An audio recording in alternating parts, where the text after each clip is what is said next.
In a brutal world of constant letdowns, our girl had the nerve to ice her master, left him for dead, and decided to make a run for it instead. Staring out at the endless ocean, she knew she was trapped. The waves were raging, one jump and she'd be smashed to bits. But she was sure her master wouldn't die. It was written in the stars. Still, the lady, standing at the ship's edge, figured this was for the best. She closed her eyes and leapt. Anything to escape this nightmare. If only she could have defied fate, things would be totally different. 6 months later, she was dying to finally meet the main character. Popping her head into the Cardinal Cafe, she waited for her to show up. Right now, our girl's a maid at the Klabant estate. Her name? Lona. But she used to be Won Yunji, just a regular girl living in South Korea. 6 months ago, she got isekai'd into this novel world, where the main dude is Ilion Klabant, Empire's top warrior, legendary swordsman, undefeated in every single battle. This guy's blessed by the heavens, rocking the iconic red eyes of the Order. Ilion got poisoned 2 years back, and now they call him the Blind Beast. But the antidote grows right in his garden, a flower that blooms for 10 days. The heroine, Karina, finds the flower, heals the Duke, and bam, he falls for her. Lona's job? Get those two together and stay out of the storyline. Not knowing her real place in the novel, she figured she should stick close to the warrior. The girl was just a nameless maid, nothing special. And she was dying for Karina to finally show up too. The flower bloomed a whole week ago, but the main character was still a no-show. Soon, Ilion will be back from the Emperor, and the maid's absence will be obvious. Burning with impatience, the girl decided to go inside and find out for herself. Peeking into the cafe, she asked if anyone had seen a girl with silver hair, but the guy behind the counter said someone looking like that wouldn't go unnoticed. Spotting the stranger, one of the customers figured they all looked the same anyway. According to him, she was a dead ringer for the girl on that wanted poster. Alicia Uther, the girl with the golden hair, was wanted by the authorities. Still no sign of Karina, and Lona wasted another whole day just waiting around. It was bumming her out that the flower only had 3 days left before it withered. She was just starting to trash-talk the messed-up world of these novels when a stranger cut her off.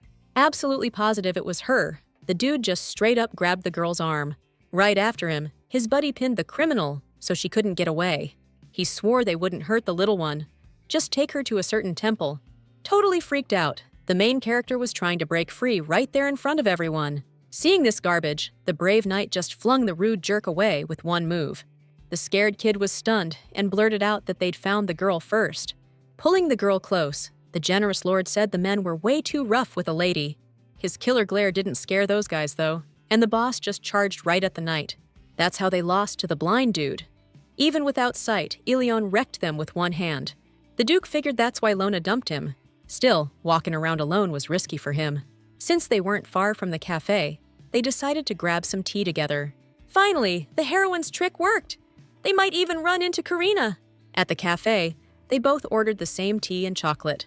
Even though Lona saw him every day, she couldn't help but be amazed by how gorgeous he was. According to the Duke, the Emperor needed to talk to him urgently. He was saying that at Ilion's age, it was time for him to get hitched. No way! The Emperor's actually worried about keeping the family line going? But when Lona heard the Emperor himself would pick the bride, she thought it was totally ridiculous. She was yelling about how the Duke was going to spend his whole life with his wife. Mr. Klabant should be marrying Karina, period. At least, that's what the maid thought, because she was desperate to get back to her own life. Even if the Emperor ordered it, the Duke saw his blindness as a curse. Ilion was grateful that even now, he could feel people staring at him. To put him at ease, Lona said it was just 'cause she stood out. She straight up lied, saying she had red hair and blue eyes. Out of nowhere, the Duke asked to touch her, and that totally threw the girl for a loop. Even though she was scared, the girl let him touch her face. He politely took off his glove, and Ilion Klabant felt the warmth of her skin for the first time. As he touched the maid's face, she felt how ice-cold his hand was. After getting what he wanted, the Duke said she had unusual features. Besides that, the blind lord was curious about what this cafe looked like. The tables were the same as in his mansion, just round. There were white curtains on every window, even though they were dirty. The sun was shining bright through the blue clouds, and the vibe was amazing. Lona was laying it on thick today, but this cafe was her and Karina's meeting spot. After Karina was adopted, a relative took her in, and she moved to the capital. So, getting ready for the ball, she wandered into Cardinal Cafe and got jumped by thugs. and Ilion, who hadn't left his mansion since going blind, swoops in to save her. That's how they became friends, and Karina used a flower to restore Ilion's sight. That's when the girl realized the Duke was supposed to have met her already. Out of the blue, the master got curious about what the maid's name meant. Explaining what Lona's name means would just drag the story on forever. Opening her eyes, the young girl saw a blinding white light. She woke up on the shore, covered in blood, and an old couple found her. Being a noble, the first thing she asked them for was a cell phone, but the old woman just gave her a weird look when she heard that strange word. This was the heroine's first memory after being reborn. After that, she started living where they offered her a maid's job. The only job available was working for the Duke from the novel. Everyone was running away from the blind Duke, but the girl had no choice. She made up the name Lona, something straight out of a romance novel. When our girl arrived at the mansion, it was clear the Duke was living in despair. Trusting his instincts, losing his sight shouldn't have been a problem for Ilion. But poisoned and blinded, he'd given up his title as the strongest knight. Stripped of all his titles, the Duke lost the will to live. All the servants, barely catching a glimpse of him, fled in terror, like they'd seen a monster. Nobody but the lovely Lona ever came into his room. I mean, she came back a second time, a third time, barging in to clean. She was the only one who bothered to return to his chambers. Seeing his pain and weakness every day, Lona just wouldn't quit on him. Little by little, Ilion started pulling himself out of his slump. He practiced using a cane and even started walking, a little at a time. And 6 months later, the Duke was getting back to a normal life. All that time, Ilion kept hoping Lona would finally see him as a man. After a while, one of the duchy's maids finally worked up the nerve to ask something. She was wondering if the Duke ever went to the Cardinal Cafe. Kleben, though, was hearing about this for the first time. She totally changed the subject and bounced out of there quick. HR knew this cafe was usually a makeout spot for couples, but Bernard freaked, thinking the Duke knew about this place. Elin told the kid to get back to work, so he started with this month's reports. Still, the Duke's head was stuck on why, a lover's cafe, you know? It even hit him that Lona wanted to go there with him. Elin clutched his head, realizing what a total idiot he'd been. Heartbroken, the knight knew Lona would never love a guy like him. She was out there living her life, and the Duke was just building castles in the air, then getting burned. She didn't see him as a man, just a weak, blind guy.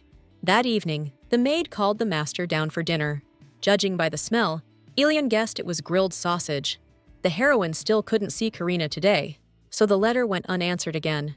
Though, honestly, if I was her, I wouldn't answer such a weird letter either. Noticing the maid sigh for like the 10th time, the Duke decided to ask what was bothering her. Flustered, the girl insisted that everything was fine, though the Duke himself had been in a bad mood ever since they got back from the cafe. Suddenly, he asked if the maid really wanted to go to that cafe. Seeing that she was distracted, Ilion figured she didn't enjoy it that much. She played it off, saying it was her first time in the capital, so she was just taking it all in. Compared to where Lona used to live, it was like a whole different world. Plus, she was blown away by how good-looking everyone was, like they jumped out of a painting.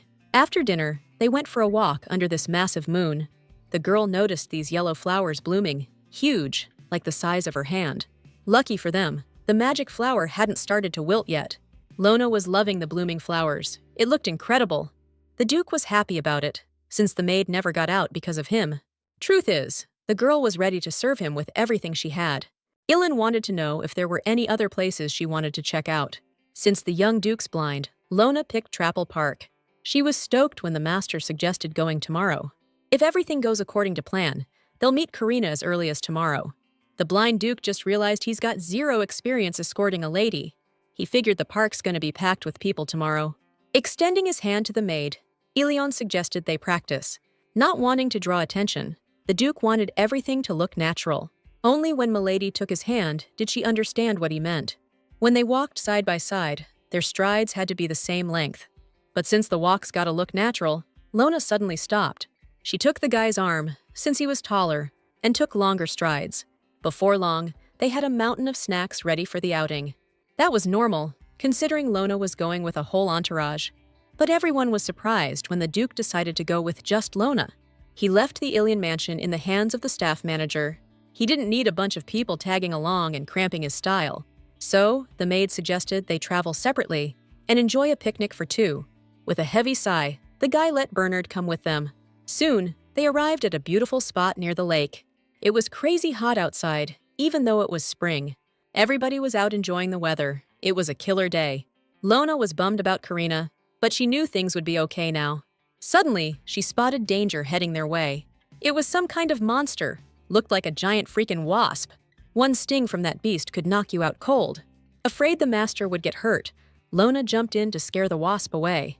But she swung so hard, she lost her balance and fell right on top of the Duke. Totally flustered, the girl apologized for tripping like a klutz. Putting on his hero face, Elin acted all concerned, so the maid suggested they should just get on with the meal. Our girl didn't waste any time, and soon enough, she was at Harrington Manor.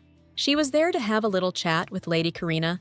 That picnic ran way longer than expected, so she arrived late. When some old dude greeted her, Lona mentioned she owed Karina a great debt. But turns out, Lady Karina wasn't at the mansion at the moment. They told her that Lady Karina was hanging out at the Imperial Palace, over in Harrington County. It was gorgeous there, but the girl was even more stunning. Karina Harrington was the adopted daughter of Count Harrington. His Highness used to throw compliments at all the ladies. That's just how he rolled. But Sabiel Oder Constancia never thought he'd say those things and actually mean them. Karina was allowed to call His Majesty by his first name, but the girl just didn't have the guts to actually do it. Sabiel gently cupped her face, and that's when she finally said his name. The Crown Prince kissed the lady and said she could call him that in private. Of course, a courtier had to barge onto the balcony at the worst possible time. He whispered about some incident that had just gone down into His Highness's ear. After kissing the lady on the forehead, Sabiel told her to meet him here tomorrow. The second the girl was alone, she just collapsed onto the ground. She could still feel the warmth of his lips. It was her first kiss. That's when Karina understood what real love was. Harrington Manor's butler said the Countess was thrilled when they adopted Karina. After all, they were planning to marry her off to a royal family member soon. Hearing that, Lona knew it was game over. The main character screwed up the novel's plot, and it's all landing on Lona. She realized that not only would the ending be different, but Elian wouldn't wise up. Now, she didn't know how she could even look him in the eyes. As soon as the maid got back, the Duke sensed her presence right away. She immediately led him to the bedroom, waiting for his instructions. Since the Duke was having trouble sleeping, he asked her to read to him again. Lona got so caught up in the book, she didn't even notice herself drifting off. Beat after a long day, the girl crashed out on her book, dead to the world. Feeling her soft breathing, the Duke figured she was wiped out today. Out of nowhere, Ilion laid down next to her, getting comfy. The sound of her breathing was so peaceful and quiet, he could barely keep his eyes open. The master had been thinking about her so much. He just reached out and touched her hand. That simple touch took every ounce of courage he had. To Lona, he was just blind, the guide dog she'd become. Sometimes it tore the Duke apart, knowing he couldn't be with her. Suddenly, there was a knock at the door. Bernard showing up this late. Seeing the light still on, the kid brought in some tea, any other servants, and the rumor mill would be churning about the maid sleeping in his room. Then Bernard went and suggested the Duke take the girl as his mistress. To noble lords, servants like that are nothing more than slaves. Hearing that, the Duke immediately shut the manager down. No matter who Bernard was to him, Elion couldn't forgive that. Realizing he'd crossed a line, the young guy apologized. The words about taking Lona as a lover just wouldn't leave his head. If everything could be solved that easily, life would be so much simpler. Meanwhile, back at the Imperial Palace, the Crown Prince was waiting for guests. They brought him the people mentioned in the report. The old guys bowed their heads before His Highness. It was an honor for them, ordering them to look up. The fearsome prince threw a photo at them. Sabiel knew these guys had met one woman before. 6 months ago, the old men saw a girl with golden hair. They said they'd pulled her out of the lake and kept her for a couple of days. But she didn't stay long and headed towards Kruger Castle. That was enough info. These guys had really helped the Crown Prince. Cruel Sabiel wasn't about to explain every little thing to his servant. He just told him to take care of them quietly, get rid of these people. This time, the boss was going to find Alicia Uther.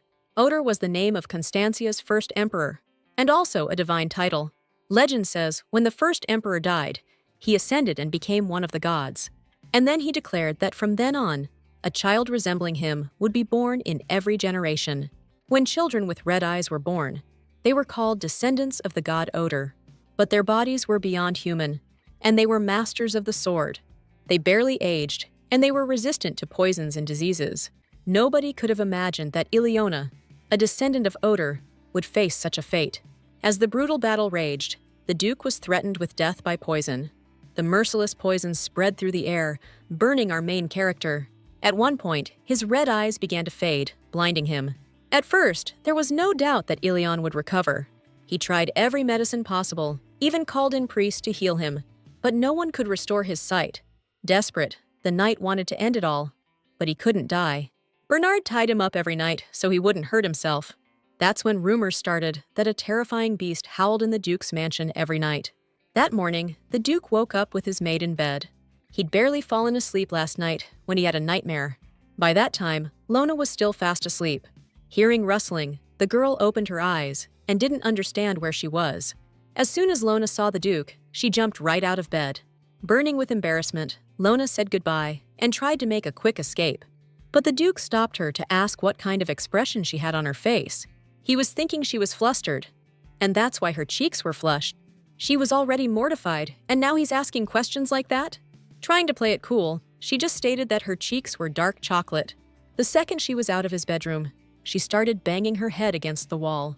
Lona was kicking herself for not just going back to her own room, even though she was exhausted yesterday. But then she suddenly remembered. There's no time for regrets.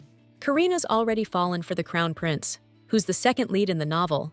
The heroine thought maybe she could set her up with Ilion and fix everything, but then it suddenly hit her. What was even wrong with the Crown Prince? Realizing he was a secret villain just completely floored her. Lona totally blanked on what was going on with him at all. Bernard gave her a day off, so she went to see Count Harrington. Surprisingly, Karina wanted to meet her personally and offer her tea. After sending the maid away to handle some business, the main character finally arrived. Lona figured the lady was probably surprised by her popping up like this. The young beauty wondered what she could do for a servant. This girl traveled all this way, but Karina couldn't place her at all. So, the heroine asked the girl if she remembered the fortune teller in the square. Just pulling a name out of thin air, Lona claimed it was her grandma.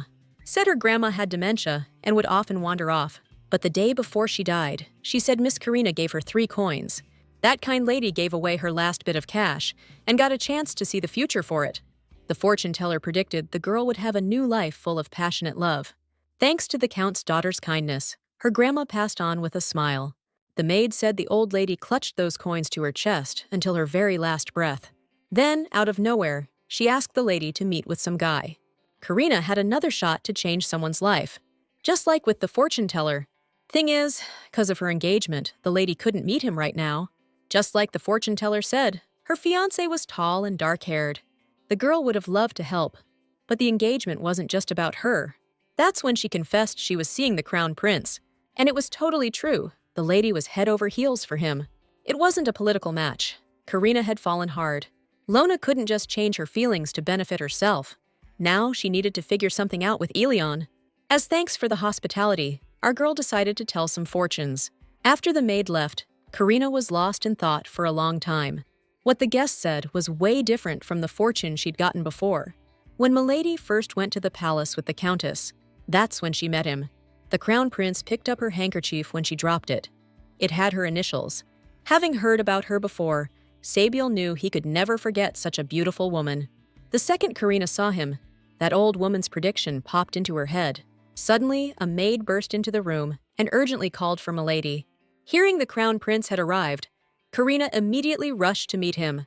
Turns out, Sabiel was tired of waiting for her to come to the palace.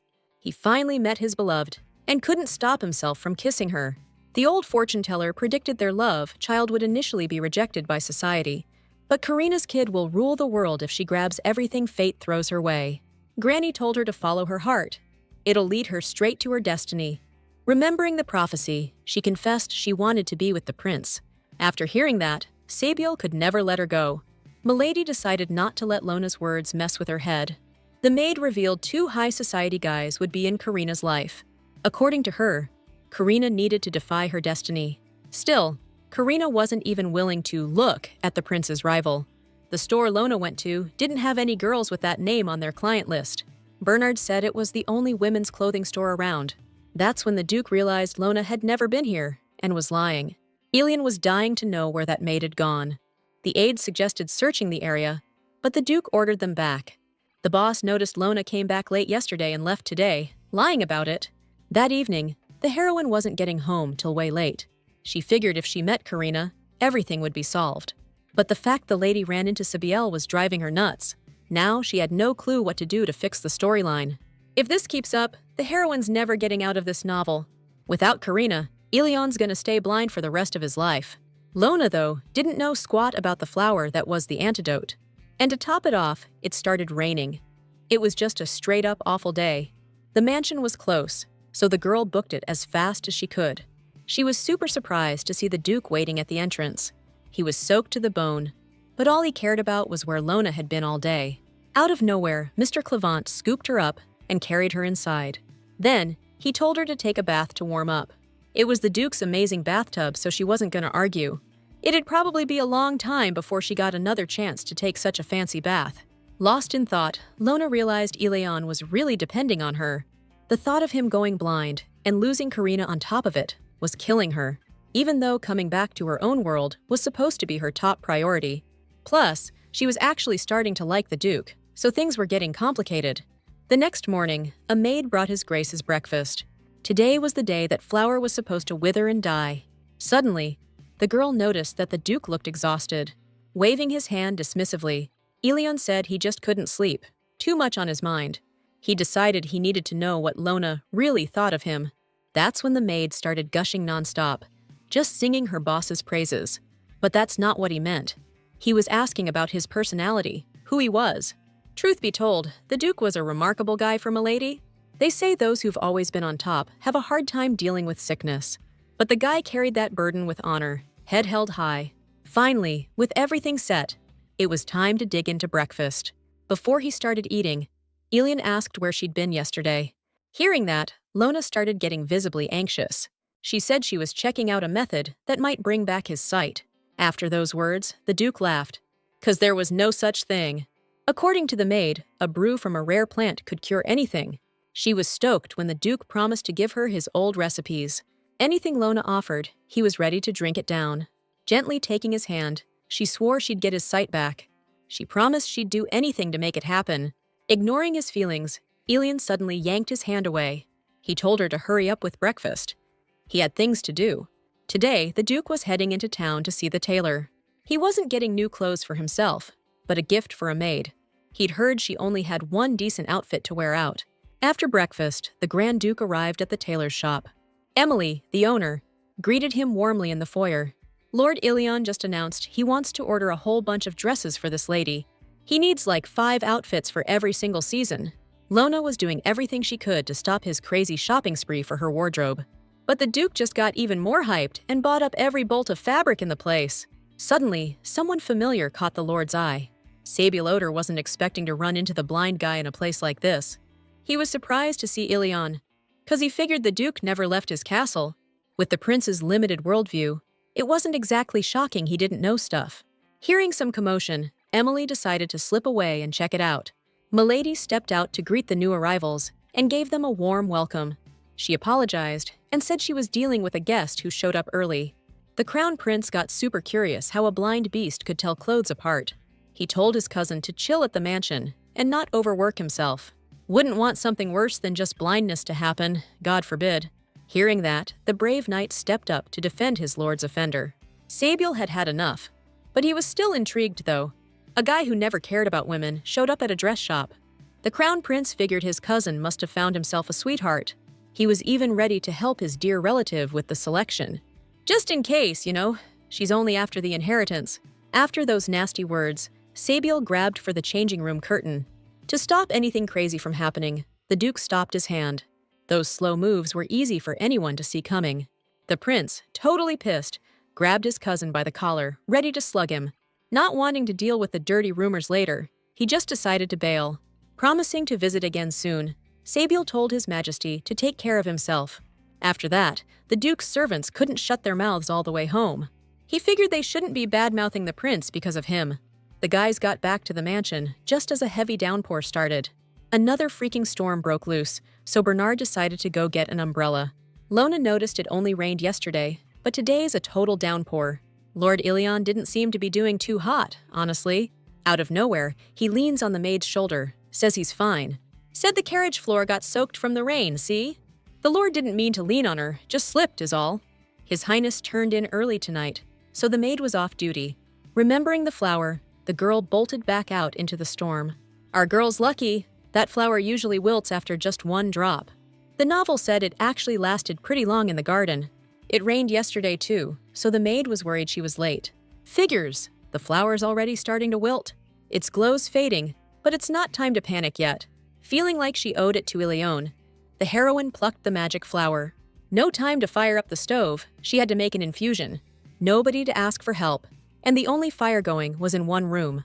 Bursting into the Duke's chambers, Lona yelled that she had something important. She immediately used the hearth to boil some water. Torturing herself with hope, the girl cursed herself for not learning the recipe. Ilion was forced awake and demanded an explanation. With tears in her eyes, the maid explained that she wanted to make the infusion. But it looks like she just ended up making things worse. The Duke tried to reassure the lady that she couldn't know for sure. He couldn't just throw away all the hard work of his loyal companion. The maid was doing her best for him, so Ilion asked for the tonic to be poured. It looked absolutely dreadful, but it probably tasted even worse. Without a second thought, Lord Ilion downed the tonic. He didn't care. He'd drink anything if it came from her hands. It was enough for him that the maid was putting in the effort for him. Seeing his bravery, the heroine promised to find a better recipe. Remembering Ilion's smile, the crown prince couldn't contain his fervor. Sabiel was beyond pissed. He couldn't let the Duke be this damn happy. A burning sensation shot through his eyes, and he screamed his lungs out.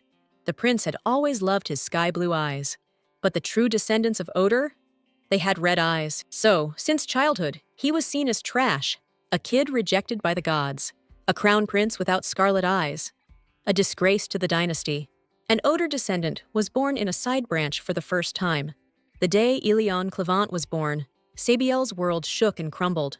His Majesty knew it better than anyone. Ilion was next in line for the throne.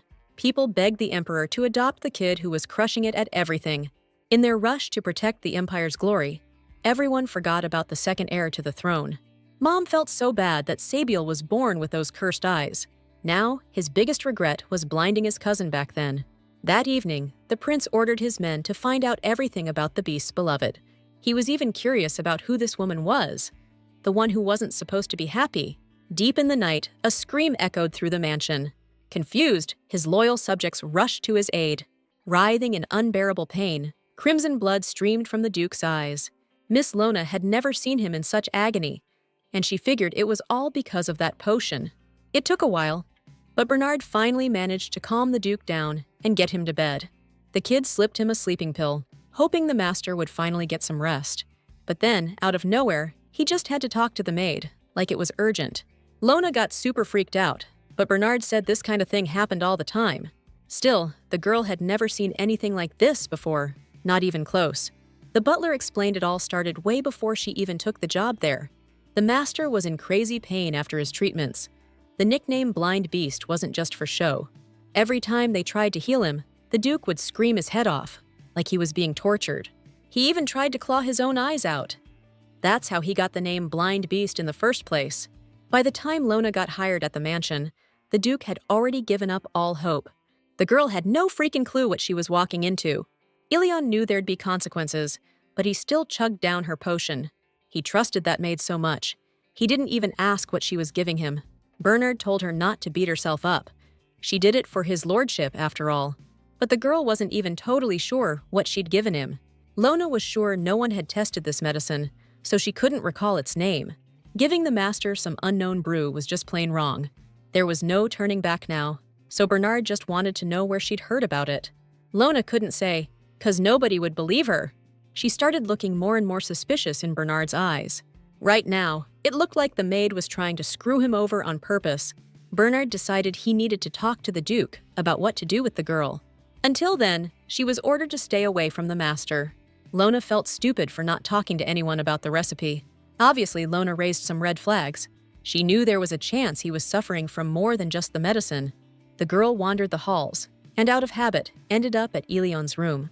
He'd been in terrible pain because of her, so she decided to apologize.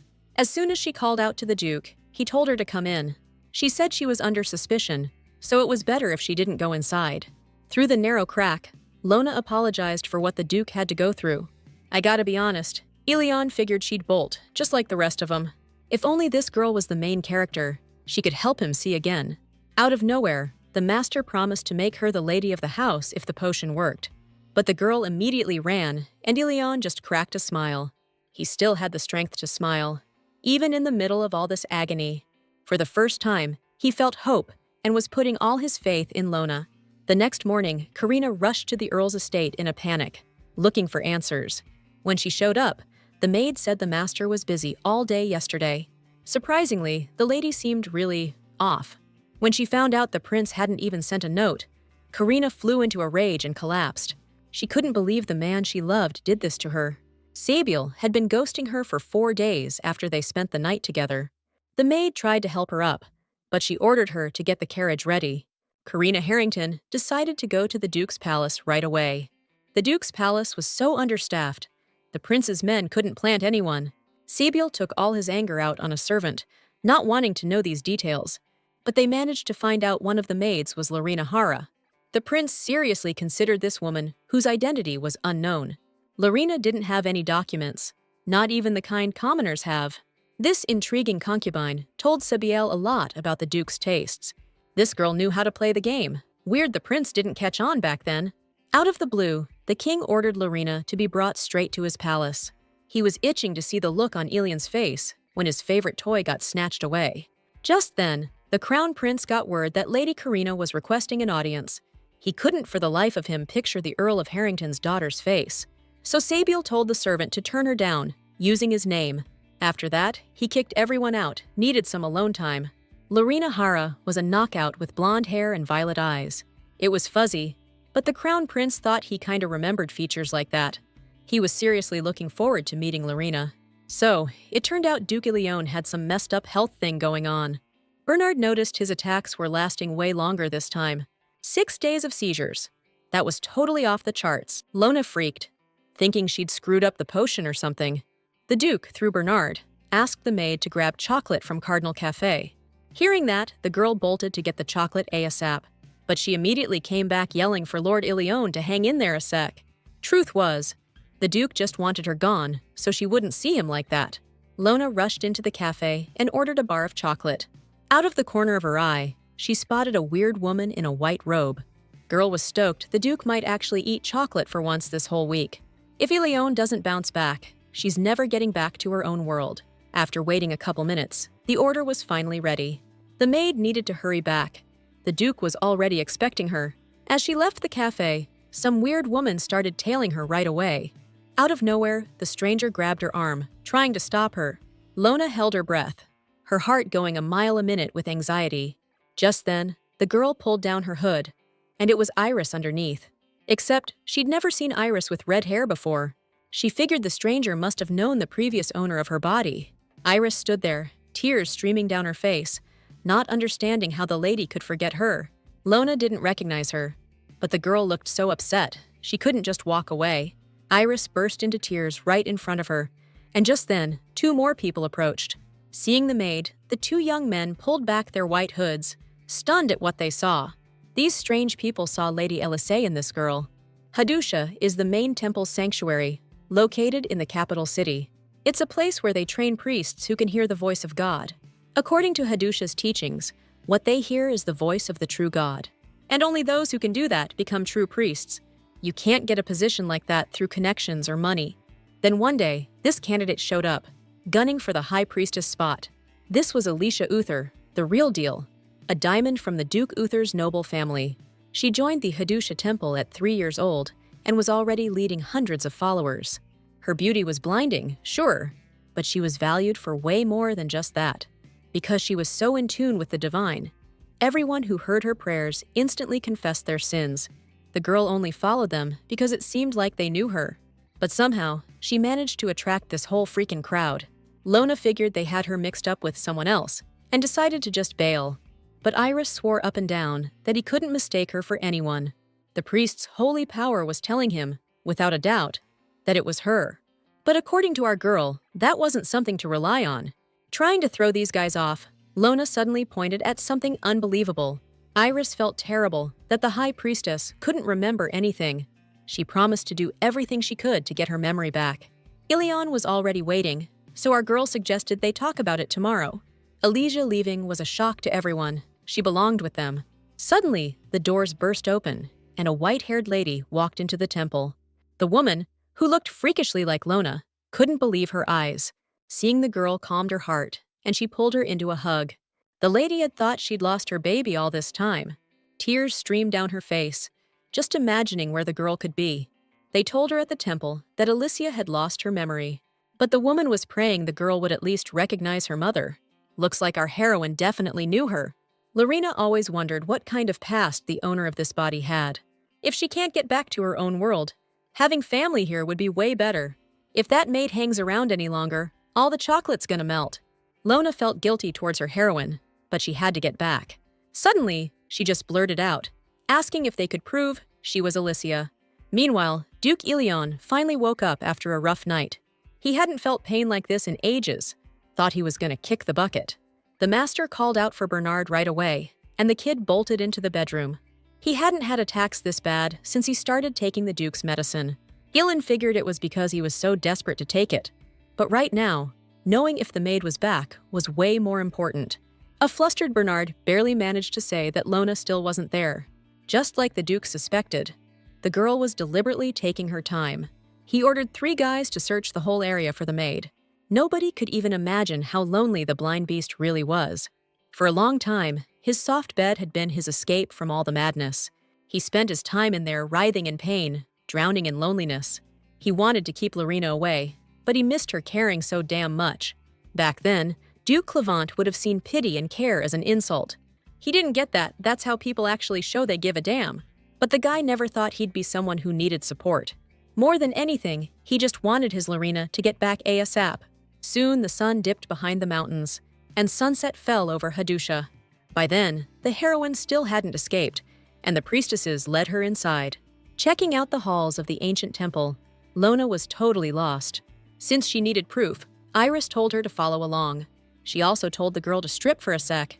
Turns out, the maid's body was hiding something, a mark on her shoulder. But Iris said it wasn't a tattoo. It was a scar, just like the brand the priests get. The girl said that the mark of God appears on your back. When a priest gets initiated, the scar shows up right after the ceremony. This is insane, the main character thought. This is totally like a novel. She got dropped into this mansion a year ago and never even thought about the original owner.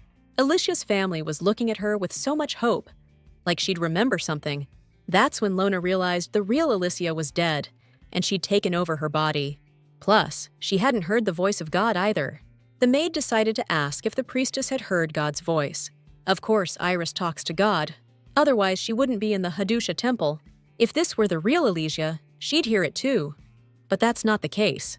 Then, Lona explained that an elderly couple had saved her on the shores of Lake Laurent. Hearing about that place, a quiet terror appeared in the priestess's eyes. Lady Alicia was heading to Garoza for the weekend. Her carriage was the victim of a brutal attack. All the priests and guards accompanying her were killed. This story shocked the heroine. She didn't even remember that being in the novel. She didn't even read about the Great Temple or the priests. According to Iris, that lake's a week's ride from there, and the road's dangerous. Judging by the dates, Lona took over this body around the same time Alicia went missing. Anyway, the girl needed to get back before the Duke noticed she was gone. For ages, her mother searched the whole empire for her daughter, but couldn't find a trace. Without missing a beat, the heroine suddenly said she'd worked at Duke Clevant's estate. Her mother's face twisted with anger, saying the temple was their home. Grabbing the girl tight, the lady declared she couldn't go back to the Duke. Bernard understood that Ilin could go insane if his suffering continued. Even for a young man who'd seen a lot, it was hard to watch the Duke. Once he felt the attack had passed, he decided to head upstairs. The steward still hadn't found Lauren. She hadn't returned yet. What Bernard saw when he walked in completely blew his mind. After suffering in agony for a long time, the master finally found the strength to stand. It was unbelievable. The room was lit up by the Order's red eyes. Shocked, the kid immediately threw himself to the floor, congratulating the master. Bursting with energy, Elian helped the servant up, even after being bedridden for a week. The Duke praised Bernard. The kid had been helping him while he was helpless. It had been ages since the master stood, leaning on a cane. Now the Duke could see again. It really was a freaking miracle. But what worried him most was that Lorena still hadn't shown up. News reached Hadush pretty quick. The Archbishop was back in town. But the priestess had heard he was investigating Lady Elysia's disappearance in Guerrose. The poor girl just didn't know Lady Elysia was back. In the temple, Iris introduced the girl to Archbishop Alejandro. The dude had an aura of crazy power about him. Right then, everyone in the hall bowed, invoking the blessings of the 5 gods of odor. Judging by the fact Lona forgot the greeting, she didn't recognize Alejandro either. Truth was, the girl had forgotten everything. She didn't even remember her name. On top of that, the Archbishop noticed the tips of her hair weren't dyed. Showed you how determined they were to be God's voice. Which was weird, because the girl remembered they already were that. Whatever the Archbishop asked, Lona couldn't recall a damn thing. She hadn't heard God's voice, didn't remember any of the secret words spoken at her enlightenment. Alejandro's verdict was simple. This girl couldn't become a priest. The mother lost it, immediately clinging to the guy, begging him for help. She swore the gods hadn't abandoned Elysia. But the Archbishop declared the girl was going to be excommunicated. For the mother, it was like a curse she couldn't believe. Pleading with him to have mercy, the mother fell to his feet. It tore the woman apart, having to cut off her own daughter like that. But Elysia was just 20, so she couldn't grasp why everyone was so upset. Mom begged the Lord to reverse the decision if her memory ever came back. Alejandro couldn't promise anything, though, since they had no way of knowing. All they could do was wait and see if the 5 Odarian gods would intervene. And until then, Elysia Uther had to leave Hadusha. After everything that happened, Lona didn't even know how to comfort her mom. It wasn't her fault, but she still felt like crap about the whole situation. She apologized to them for losing her memory, but swore she could still be happy. Everyone's got their own path, right? She promised she'd make it up to them. Mom felt a surge of warmth when her daughter asked her to teach her everything. Overjoyed, the lady hugged the girl tight. She was definitely going to figure something out, no doubt. For some reason, the heroine felt like she was about to burst into tears too. The Duke spent ages at Cardinal Cafe, trying to track down the maid. Suddenly, a waitress spilled coffee and immediately started cleaning it up. Watching her, Ilion told her it was fine, no big deal. He noticed then how crazy loud it was in the cafe, and the round tables were super grimy. The curtains in the windows were faded and hadn't been washed in forever. So, the boss finally figured out that Lorena was full of it, always seeing sunshine and rainbows. Then the Duke decided to ask at the bar if anyone remembered a girl who ordered chocolate 3 days ago. Their cafe was jumpin', so the guy couldn't possibly remember everyone. According to Ilione, a girl with features like that ain't easy to forget. He'd never seen a maid before, but she spilled all kinds of details about herself. Lorena said she had red hair, blue eyes, and dark skin. Luckily, the Duke remembered exactly what she looked like. But in the end, the boss just couldn't place anyone who matched that description. Figuring he was too late, Ilione had no choice but to bail. Just before that, Bernard was doing everything he could to hold back the Duke, who was itching to break free. Nobody could figure out where Lorena was, so the Duke decided to find her himself. The kid begged his lord not to strain his eyes after being blind for 2 years. He swore Lona would be heartbroken if she knew the Duke had gone blind again. Lord Clavant himself thought there was some truth to that. Still, it's been way too long already. In that case, the Duke told Cedric to take him to the messenger. Brave Cedric was a knight in service to the great Duke Clavant. He hadn't slept for 2 days running errands for the Duke, which was pretty damn impressive. After going through a dark alley, he led his lord to the entrance.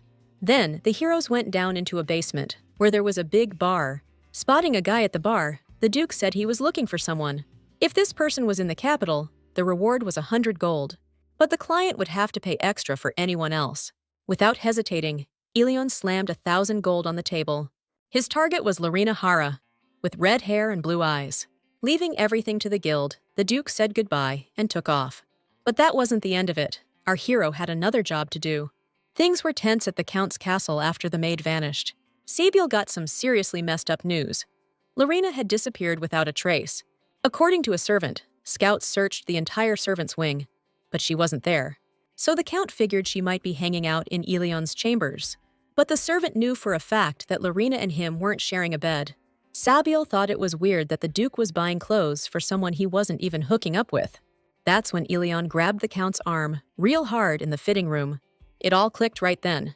The guy looked totally possessive. That was interesting, so the Count ordered them to find Lorena by any means necessary. A woman Ilion wanted that badly was prime pickings for Sabiel. The next morning, our girl came downstairs for breakfast, where her dad was waiting. In the novel's world, Jillian Uther was actually Elisei's father. Before her food got cold, Lona started chowing down. It's been 3 days since she ended up at the Uther mansion. The Duke and Duchess were good people, so the atmosphere there was warm and welcoming. But nobody except the Duchess was actually bummed about her getting kicked out of Hadusha. Even after finding out the girl was excommunicated, everyone was just stoked. Lorena figured that Alicia was only there because the Duchess wanted her there. Busting into the kitchen, the lady interrupted the family's breakfast. According to Morelia Uther, the tutors should be arriving soon.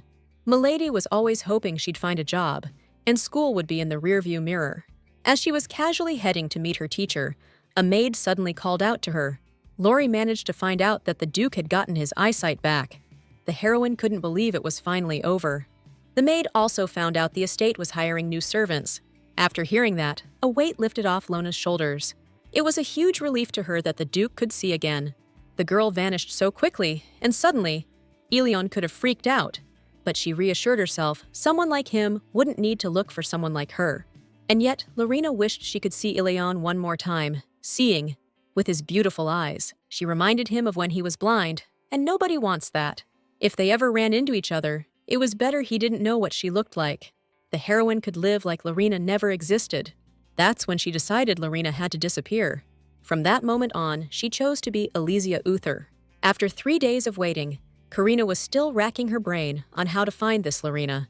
She dragged herself here, because she remembered the girl asked to meet at this cafe. And now, Milady's sitting here waiting for Lorena, not even sure if she'll show. She really thought she had a bright future ahead of her. Sabiel, the dark-haired guy she was destined to be with. No one ever thought he'd betray Miss Harrington like that.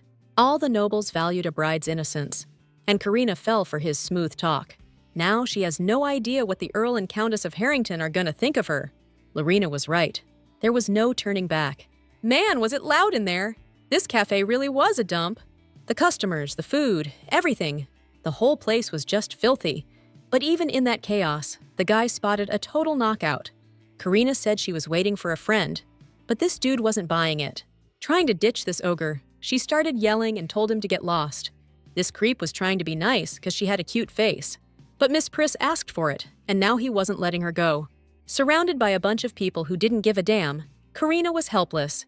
But then, out of nowhere, a rough voice boomed from the crowd. For a split second, I saw a glimmer of hope in her eyes. Duke Clevant wasn't having it.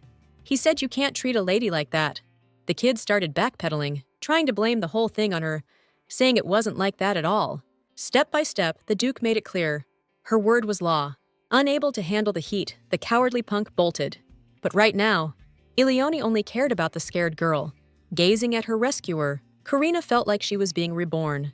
She could practically hear the gears of destiny clicking into place. Standing before her was the soulmate Lorena had told her about. Karina was on the verge of a new fate, one where her destined lover awaited. Tall, dark-haired dude. But it wasn't Sabiel. It was the guy standing right in front of her. Fate had led her to this, and she felt like she'd finally found her place in the world. Saving such a beautiful lady was an honor for the duchy's greatest knight. Then, the handsome Duke escorted her all the way home. And then, he pressed his lips to her ruby-red lips. It was the perfect setup. But back in reality, Ilion was just about to bail. Confused, Karina thought there had been some serious sparks flying between them. Wasting no time, the girl started calling her savior back. But the Lord just silently walked away, pushing through the crowd. Visiting the family garden, Alicia was blown away by the beauty. Lori was saying that Duchess Uther personally took care of this lover's spot. The Duke planted this garden for the Duchess himself, years ago. The music room, where the Duchess hung out, was on the other side. Lady Morelia looked super bummed out that day. On her mother's request, Alicia suddenly showed up at the music room. The lady was already waiting for her little girl and offered her a seat. From her expression, our girl could tell that the abdication was really weighing on her. She was totally shocked to hear the Empress wanted to meet her. If Alicia's manners aren't up to snuff, she won't make the right impression. Even though those etiquette lessons almost killed her, she's still paying for it. Plus, the lady's corset was laced way too tight. She couldn't even breathe. Guess it was fate, and there was no way to dodge it. The Empress sent a letter requesting a meeting in 5 days. Alicia totally wasn't expecting their meeting to happen this soon. Apparently, the Empress found out the kid went missing, and she liked her. If that's the case, the main character didn't get why her mom was freaking out so much. Lifting the veil a bit, Morelia admitted the Empress wanted to make the girl crown princess. Alicia was literally stunned by that news. From the novel, she remembered the crown prince was supposed to be Karina's second love interest, and Mom's reaction was way different than when the girl got kicked out of the church. After thinking it over, she said she just wasn't cut out for the role. Morelia, like any mom, just cared about her. Normally, nobles wouldn't turn down marriage proposals. But this wasn't normal. Only someone who really wanted to get married wouldn't feel trapped in the palace. This time, her mom wanted to know what her daughter really wanted. Alicia didn't really get what it meant to be a noble's wife, and her mom was actually a really sensitive woman who cared about her daughter. The girl said she didn't want to be crown princess, not after losing her memory. There was just so much she still wanted to learn. Mom was scared they'd be separated, but she wanted to find her own way. This girl believed in herself, knew she'd make the right call. Morelia needed to hear those comforting words more than anything, but she was still freaking out, because they still hadn't found a dress. And there was no way they'd find anything decent in 5 days. That's when the main character had a total stroke of genius. Duke Ilion, searching for his beloved, stopped by Rebelle Boutique. It wasn't exactly the kind of place that let commoners and maids just waltz in. The moment he stepped inside, a young woman gave him a warm welcome. Speaking for the store, Emily said it was an honor to have the Duke back. Turns out his last dress order was canceled, and the refund was already processed. That totally threw Ilion for a loop, because he hadn't asked for a refund. The refund was already prepped, so the store paid it out in gold coins. According to the lady, about 10 days back, Miss Lorena came by and personally canceled the order. The Duke was stunned. He realized she'd been in town and canceled his order. He just wanted to get her a gift, never thinking it was weighing her down. He thought once his sight came back, his life would finally be on track. But right now, Ilion just felt this unbearable emptiness. Refusing to take the refund, the Duke promised to send someone later. If he'd known getting his sight back meant losing Lorena. This was total BS, pure torture, not a choice at all. Dude straight checked out of reality. No way he was accepting those terms. After he bailed, the Rebel HQ was thick with awkward silence. Emily felt this sudden pressure in her head, totally weirding her out. She asked a coworker to grab her some water. She was parched. She almost blurted something out. Those crimson eyes were seriously intense. That's the power of odor for you. Just a taste of it is enough. Emily just felt bad for that mom and daughter, so she hoped she didn't say too much. A couple hours earlier, she found out that Lady Lorena was actually Lady Alicia. Countess Morelia, dropping that bomb, wanted to ask Emily for a favor. Apparently, Count Uther's gonna buy up all the stuff the Duke ordered. So Emily had to tell Ilion that Lorena canceled the order. Let's just say it wasn't exactly an easy ask. But the Countess didn't want rumors spreading about her daughter shacking up with the Duke. Things would get even worse if the girl's reputation was ruined. She was even willing to pay extra compensation to avoid that. Countess Uther herself asked Emily to do this favor, and her daughter had this look that just made you want to feel sorry for her. The shop wouldn't lose money, and it'd build a stronger relationship with the Uthers. Emily agreed, but only under one condition. She demanded they order their wedding dress from them when Alicia gets married. They finally signed the pre-order form. Emily was worried she rushed the condition, but this was even better, and designing a dress for a beautiful lady was a perfect chance to show off her talent. Soon after, a long-awaited guest visited the Empress's private chambers. Lately, the Crown Prince has been swamped with super urgent stuff. He didn't even come when Seraphina Constance called him, and that cut her deep. The main reason she called him was that it was time for him to find a wife. They needed an heir, so the imperial successor couldn't be so carefree. Her ladyship thought Sabiel had his eye on Karina from the Harrington family. The Harringtons were rich, but the Empress didn't think Karina was elegant enough. The Count figured she was better than some blue-blooded nobody. Even so, he still had to earn the respect of the old money crowd. Either way, Sabiel hoped the whole thing would just sort itself out after the coronation. He couldn't believe it when the Empress announced Alicia Uther was back with her family. They said she got kicked out of Hadusha because she lost her memory. The crazed Count was pleasantly surprised by the news that Alicia had amnesia. Alicia Uther had been guiding the priests on the right path for ages. When Count Oders first laid eyes on her, he was speechless. Her captivating look while she prayed just totally mesmerized him. The temple where the priests lived was super off-limits territory, so all the Count could do was watch her from afar during prayers. The maids were buzzing with rumors about Ilesha, the priest candidate. The girl overheard that Milady would soon be heading to Groza. Word was, they sent priests there for training. They said she'd be gone for years, and the maids would miss her pretty face. A lot of people adore her, so everyone was bummed she was leaving. Overhearing their conversation, the prince suddenly asked if it was true. The prince definitely caught the maids gossiping about Alicia Uther. The maid didn't know the exact departure date, but said it could be any day now. In that case, Sabiel Oder understood everything, and from then on, everything went exactly according to plan. He hired assassins to take out her escort knights. That's how Alicia ended up with him. Even as the heir to the throne, the prince wasn't worried about getting away with it. Finally getting what he wanted, the master dismissed everyone.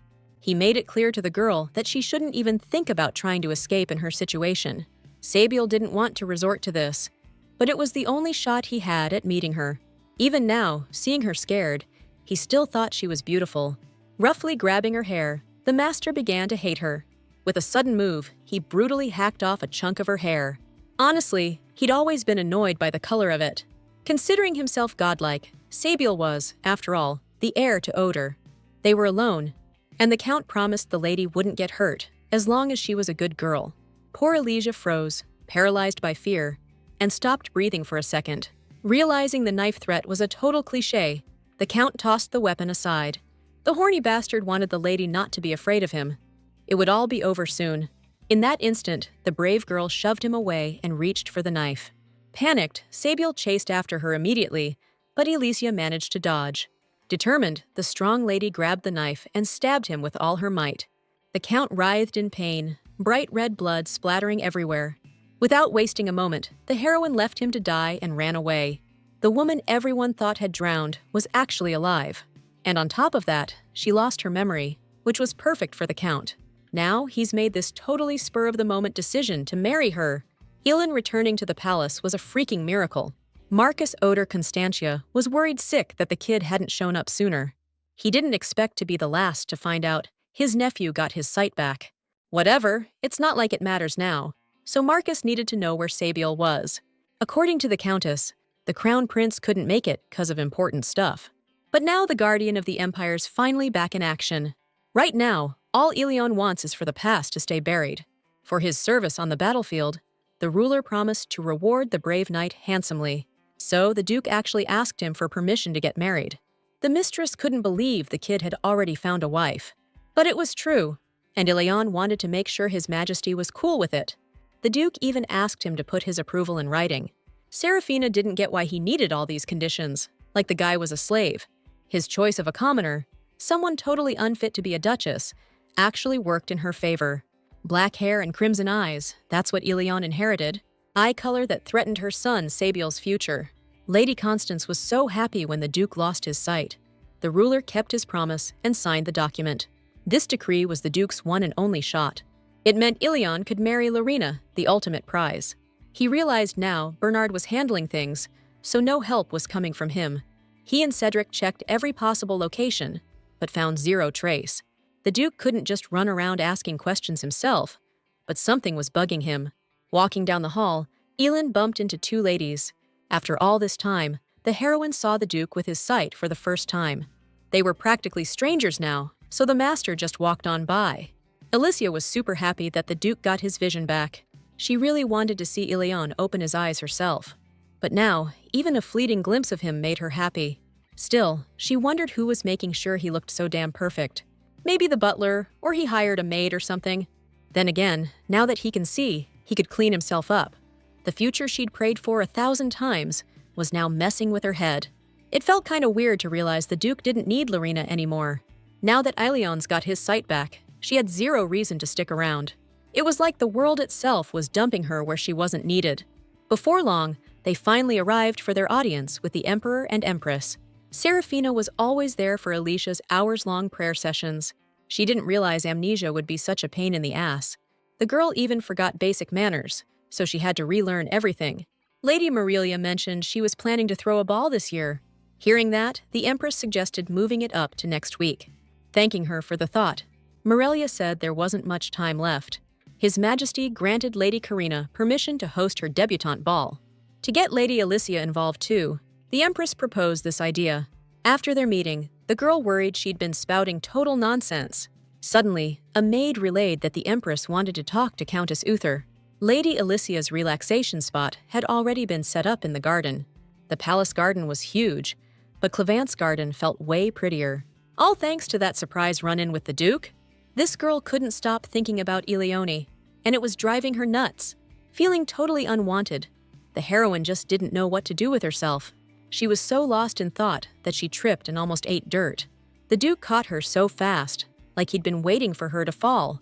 Elise thought his ruby-red eyes were going to freak her out, but seeing them up close, she realized they were seriously gorgeous. The lady introduced herself as Alicia Uther for the first time. She mentioned hearing rumors about his eyesight coming back. The Duke was giving her the stink eye, like he could see right through her. His gaze felt like it was burning a hole in her, like he knew her secret. In Morelia's book, a hit to her reputation was a disgrace to the Uther family. She ordered that no one find out Alicia was working for the Duke. Even if nothing happened to the girl, rumors had a way of twisting things. Still, she was dying to see the look on the Duke's face when he found out. No sooner did she think it than she ran into Eleone. She wanted to ask him how he was feeling now. The Duchess Uther would turn white as a sheet if she knew they were talking. Since you never knew what would come of these meetings, Alicia decided to bail. She felt bad, knowing she wouldn't see the Duke again for a while. Thinking it was fate, Eleon suggested they have some tea. There was a perfect spot for a tea party right in the middle of the garden. The tea was orange, black, and ginger, with a touch of honey. Being nervous, Alicia was acting way too suspicious. Like in the old days, she poured the Duke some orange tea. That totally threw him off, since he hadn't told her what he liked. The Duke hated sweet stuff, which is exactly why she picked it. She knew Eleon's tastes, so she just couldn't help herself. Breaking into a smile, the Duke was actually digging the orange tea. He drained his glass, then out of the blue, asked if they'd ever met before. Dude looked like he saw a piece of home in that girl. Sept Alicia said it was their first time meeting. After thanking her, the Duke bowed and dipped out quick. Their casual meetup really got under the second lead's skin. The prince was fuming, seeing Eleon dare to touch his girl. All this time, Seraphima was hoping Sabiel spent time with Elysia. She didn't think her son was bad, even though he had a rep as a ladies' man. Out of nowhere, a maid waltzed into the room. She reported that the crown prince didn't show up in the garden. So, she says Eleon and Elise were spotted together, having tea. That's when the Empress straight up lost it. Just exploded with rage. No question, this palace is Seraphina's turf. Eleon's got some nerve, seducing her precious flower, trying to steal it from Sabiel. The mistress figures the Duke went blind after. He got his sight back. Next thing you know, Duke Clevant's got some urgent business to take care of. He ordered them to stop searching for Lorena and start digging up dirt on Lady Eliza Uther. Rumor has it, Elise was attacked and went missing 6 months back. Docs say she's got amnesia, and on top of that, she got kicked out of Hadansh. 2 weeks ago, she's all healed up and suddenly reappears. Talk about cutting it close. The Duke finally found her. He wasn't expecting to run into a girl at the Imperial Palace, though. Even though he didn't want to go, Elin was ultimately glad he did. The Duke wasn't even supposed to exist. Second in line to the throne, that's his place in the Imperial family. A kid with Oder blood was destined to be emperor, no question. Ilian Oder was the first in the family born from a side branch. He understood from a young age that his existence could spark a war. So the kid kept his distance from his cousins. Of course, it wasn't Sabiel's fault. And it wasn't Ilian's either. That's a problem for the suckers blinded by tradition and the god's will. But nobody bothered to ask him or Sabiel what they thought. The kid felt out of place in the palace, so he bounced and headed for the front lines. The battlefield was the last place he wanted to run into the emperor. The Duke only showed up at the palace because he was ordered to. Because of the whole title thing, he found Lorena and wanted to keep the decree as an heirloom. The boss knew damn well his maid was full of it. The next day, he ran into her again. The girl was saying her feet were killing her from those new shoes. That beautiful lady's voice was painfully familiar to the Duke. That voice! The one that started and ended every single day for him. He couldn't mistake Lorena's voice. Missed it more than anything in the world. Every day, the Duke just wanted to hear that voice. Lorena used to say the weirdest stuff about her red hair. But now, the name Alicia Uther sounded incredibly beautiful. The Duke was pulled from his thoughts by Bernard, who wanted to serve dinner. That's when Ilion decided to ask what the maid, Lona, looked like. According to the guy, she had thick golden hair and violet eyes. She was pretty attractive, and a lot of the staff showed interest. In that case, the Duke ordered Lorena's records to be brought to him. Ileona kept racking her brain, wondering why she'd lied. She had no reason to hide who she was. Not after he figured it out so easily. It was all thanks to Lorena's hard work that the boss man got his strength back. The next day, Alicia had a meeting with the Crown Prince. The Empress told him yesterday to keep her company in the garden. The prince was a little tied up yesterday, so he couldn't make it to see her. Suddenly, Sabiel remembered that the girl had lost her memory. The thing is, the Empress wants them to get along. She wants the little fairy from Paradise Uther to become the Crown Prince's princess. In the novel, Flower of the Blind Beast, there are a whole bunch of characters. Paradise Uther, that was the symbol of the Duke and Duchess Uther's love. And little Elysia Uther, a fairy born from that love, their very embodiment. She's only mentioned twice in the novel, first when the prince dreams about her. Elysia was obsessed with him, and he just figured that's how human love went. Watching him fall apart, Karina felt sorry for Sabiel. He's one of the greatest guys ever, so brave and courageous. Karina finally agreed, and Sabiel was over the moon with happiness. In the original story, while Karina, Ilion, and Sabiel were caught in their love triangle, Elysia died. The second time her name comes up is when rumors spread that Lady Elysia was killed by the Crown Prince. The Crown Prince rejected her when she ended up pregnant. Karina didn't get why they had to do this. I mean, Alicia's just a princess candidate. Lori glared at Karina. Ever since she showed up, everything's gone sideways. Now the heroine had no clue how to find out what happens next in the novel. She didn't remember reading anything like this, anything that was happening to her. Right in the middle of her freaking out, the lady of the house came up to them. Audrey, the companion, suddenly said that Lady Elysia wasn't feeling well today. Turns out the prince's visit was way too sudden after all. Next time, he promised to send a carriage and take a walk in the garden. The Crown Prince leaving was a massive relief. After their conversation, Elysia couldn't stay on her feet and just collapsed. Audrey, freaking out, rushed to help her. But then, bam! The heroine dropped like a rock, her head hitting the ground. The Crown Prince was in a great mood that morning, even humming a little tune. He really did have a ton of good news today. After meeting Elise, Sabiel realized the rumors were true. He thought it was just gossip, but she'd totally blanked on what happened that day. Her actions were way too real to be fake. There's no way she'd be chill with someone who tried to screw her over. It's like God gave the prince a do-over, wiping the slate clean. This time, Sabiel's gonna tame her the right way, just so the lady doesn't run off and do something stupid. It all kicked off 3 days later, on the day of her debut ball. Her family was super worried about Alicia's condition. Mom said the girl had been sick for 3 days after she fainted. Her health was always the #1 priority for her parents, but the girl insisted she was completely recovered and totally fine. As long as she doesn't run into the Crown Prince, everything will be Gucci. After examining Elysia, the doctor diagnosed her with severe shock. He recommended she avoid stress and get plenty of rest. Nothing had happened that would have scared the lady and made her pass out. The only guess was that her body was trying to warn her. Karina and Ilioni are way off script, and Karina's already hooked up with the Crown Prince. Plus, Elysia healed Ilioni's eyes herself, which Karina was supposed to do. Totally sure she wasn't gonna die. The girl just regretted even showing up. Her worried mom said she would have been better off staying home, but her daughter couldn't pass up an opportunity handed down by the Empress. After a while, the Uters finally arrived at the ball. This was a whole different world for Elysia after working as a maid. Once they arrived, the Emperor gave a speech. They were gathered there to celebrate a new chapter in the lives of 2 ladies. Spotting Elysia in the crowd, the Crown Prince flashed a smile. In that instant, the girl felt a huge knot of fear tightening inside her. She couldn't even explain to herself why she was so worked up. Her body just wouldn't stop trembling with anxiety. Tonight was the ball where 2 young ladies would make their debut. The Empress welcomed Lady Elysia Uther and Lady Karina Harrington. When it was time for the first dance, Karina was a bundle of nerves. The Crown Prince dumped her, and they've had a terrible relationship ever since. But the Empress was convinced that Sabiel would be their big shot. She was totally floored when the Grand Master chose Lady Uther.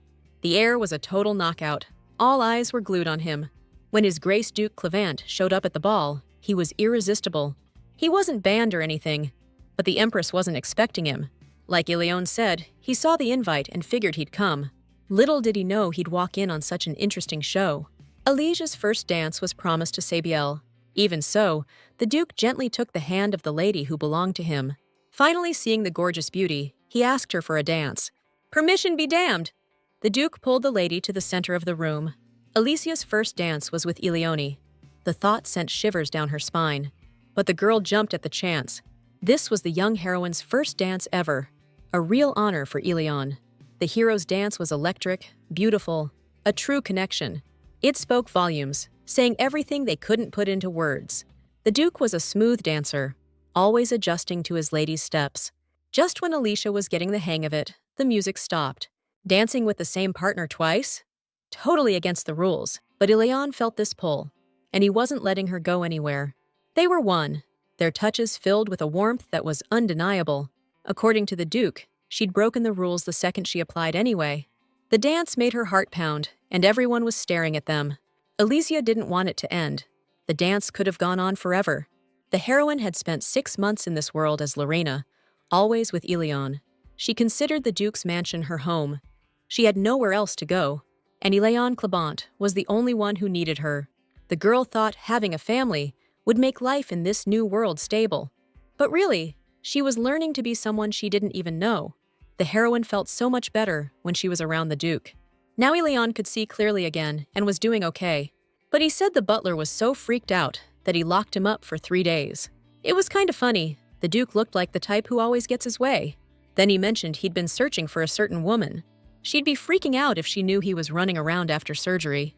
All this time, Alicia was just naively thinking she'd be quickly forgotten. But Ilion, thinking about her, was out there looking everywhere. Before long, the second dance ended. That's when the Duke suggested stirring up a little trouble. But the lady claimed she preferred a quiet life. If that were true, she wouldn't have accepted a second dance. Looking at his hand, Alicia was haunted by doubts she could ever go back. Still, sometimes all it takes is a single touch to change everything. Spotting Lady Alicia, the Crown Prince bolted toward her to stop her. Without a second thought, the girl grabbed the Duke's hand and took off. She barely made it, dragging Ilion back to his chambers. And the boss thought she was shy, 'cause she was a priestess for so long. Out of nowhere, the heroine asks if he's found that woman yet. The Duke's only halfway done looking for that missing servant. Turns out, the dame he's been searching for is his future wife.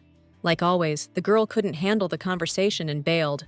She just couldn't wrap her head around what she'd just heard. Basically, the Duke was gonna marry her, even though they weren't a thing. She was bugging out, wondering if Ilion's feelings for her were real. Just then, a familiar voice popped up. Karina wanted to talk. The girl wanted to hear Lorena out, or maybe address her as Lady Elise. Hearing all that, the main girl immediately apologized for the whole deception. She explained how she lost her memory, but then memories started flooding back. The girl couldn't remember Elise's memories, or rather, her own. But back then, it wasn't clear if the priestess's message was legit. In that moment, Karina realized who her destined match was. She didn't believe the priestess that day, not until she met him. The dude saved her at Cardinal Cafe, and now, seeing the Duke, she's like, "This is it, this is my destiny." That's why Karina wanted to meet, to shake up fate a little. No sweat, her destiny's gonna find the right path, guaranteed. After the ball, she was totally bummed, didn't even want to talk. She locked herself in her room and just collapsed on the floor, totally drained. Tears streamed down her face. She was so choked up with sadness, it was crushing her. Before meeting Karina, she was sure this kind of thing wouldn't happen. That meeting cleared things up. Ilion had been looking for Karina. It's wild to think everything was playing out like it was supposed to. All inevitable. The heroine meeting the Crown Prince? Totally not an accident either. When Alicia danced with Ilion, she was soaking up every second. Catching his eye made her feel happy and at peace. Their first dance left a beautiful memory etched in her heart. The heroine wondered if the Duke had figured out she was Lorena. Hoping for a different outcome, she realized he didn't need her. The girl believed she could find a reason to live as Lorena in this strange world. But now, she couldn't understand why she'd ever wanted that. The next day, Duke Clevant paid a visit to the Uter family estate. He claimed he was just dying for a cup of tea. But really, Elion brought the lady something important. He pulled a chocolate bar from the Cardinal Cafe out of his coat. That was the chocolate Alicia was going to give the Duke the day she left the palace. See, someone had told him a certain lady was head over heels for him. So the heroine told him he should give the chocolate to that lady. She decided to brew him a tea so nasty, he'd definitely run away. His most hated black tea, even though it's super popular and good for you. When the Duke saw she was pissed, she started denying it right away. He didn't want to think she hadn't enjoyed their dance the night before. The lady was fuming. She wanted to ship him off to Karina ASAP, but all she could bring herself to say was that she just wasn't feeling well. She was so pissed she had to get out of there. Right now, seeing Ileon was the last thing she wanted. Her head was a mess. Surprisingly, her mom was already waiting in the hallway. Lady Morelia was dying to know what the Duke had said. Then, Alicia told her she hadn't broken any rules or messed anything up. Judging by her mom's face, that wasn't the problem at all. Assuming her girl was just tired, Morelia said goodbye until lunch. A couple of days went by, and Ileon kept showing up at the house. Then out of nowhere, he says he wants to give her some candy. Alicia was wiped, and kicking him out wasn't going to be easy. It was really getting to her, the fact that he kept showing up. The girl needed time to think things over, but he wasn't giving her a second. After all, her eyes were healed, and according to Karina, they'd already met. Elin kept bothering her, like this was the moment. The terrifying moment when she'd become Sabiel's victim. There were a lot of odd things here, because Alicia, being a priestess, couldn't marry.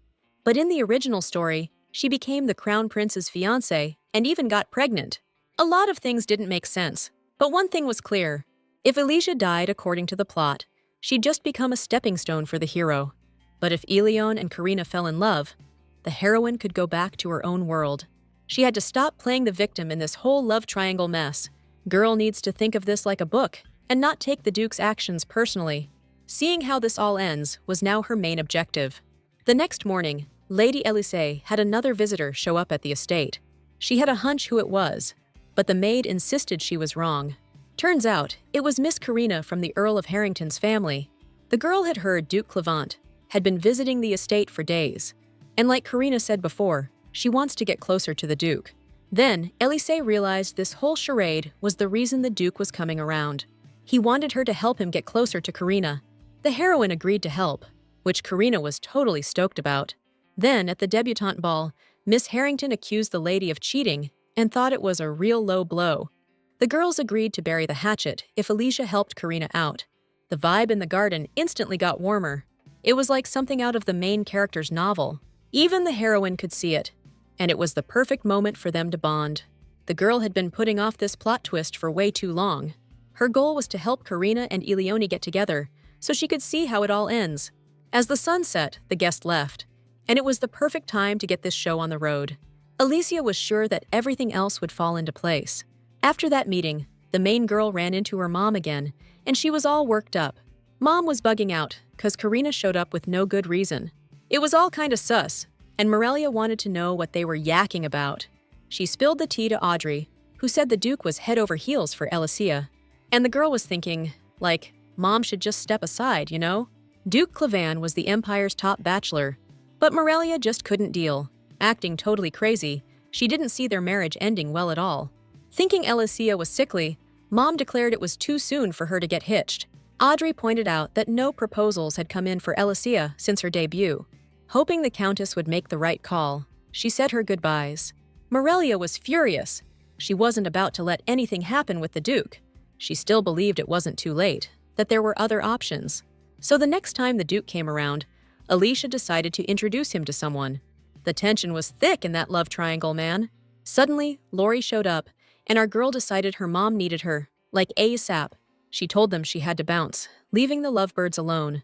Back at the mansion, the maid thanked her ladyship for putting on that show. Lori found that weird, since she was totally crushing on the Duke herself.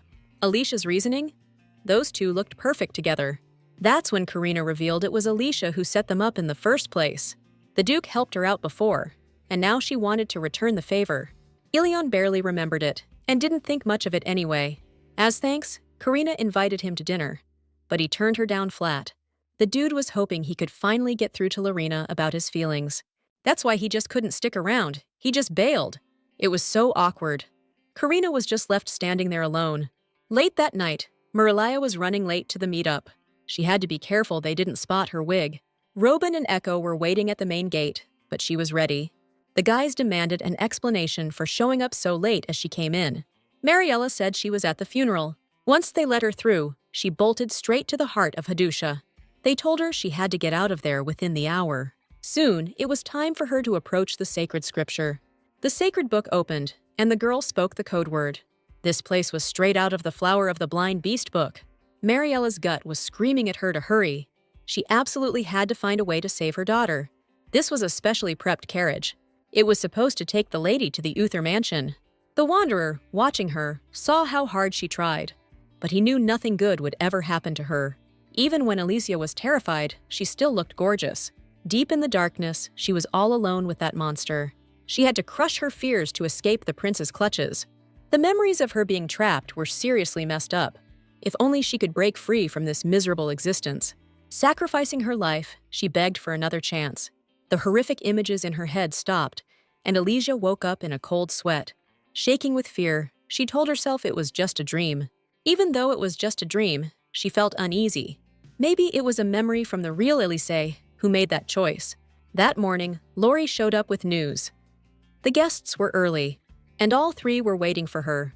Elion Clevant, Karina Harrington, and Sabiel Oder. The heroine had to greet them. It was a huge honor, after all. Dealing with Karina and Elion was hard enough. Now Sabiel too? Seriously, sitting between her current and ex-boyfriend was messed up. Elise couldn't handle all three of them at once. She even thought passing out would have been better. Luckily, Lori arrived on time, and everything went according to the old plan. The girls barely got out of there, and Alicia decided to head back to her place. She was totally exhausted. Even the walk to the bedroom felt like forever. Today had been especially rough. Noticing how slowly she was moving, the Duke figured it couldn't be urgent. You could tell by his face he was ticked off that Milady had lied. Out of nowhere, Alicia said that Karina was beautiful. After their last talk, she figured the Duke was searching for Karina. Ignoring that, the Duke just blurted out the name Loren.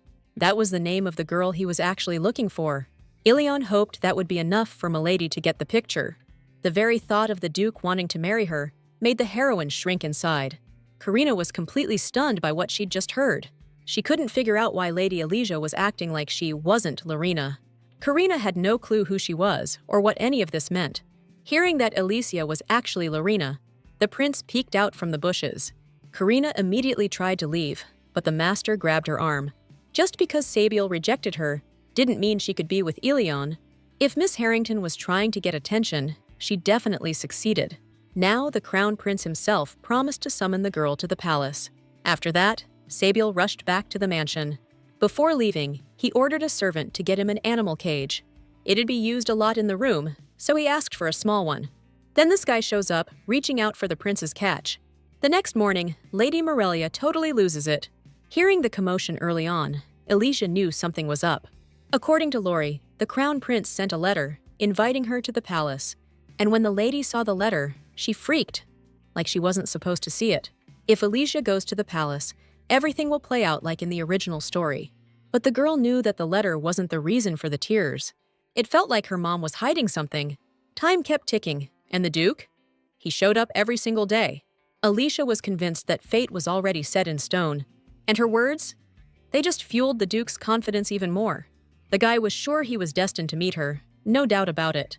But our girl thought he was doing just fine with Karina, actually. The Duke noticed a real worry etched on her face. He found out by accident that she hadn't gotten a single proposal since the ball. That's when Elion blurted out that he could send her one tomorrow if he wanted. To her, that didn't mean she had to rush into getting married. The Duke had one condition. Alicia had to be real with him. He wasn't asking her to love him as much as he loved her. He just wanted the lady to be at least a little honest with him.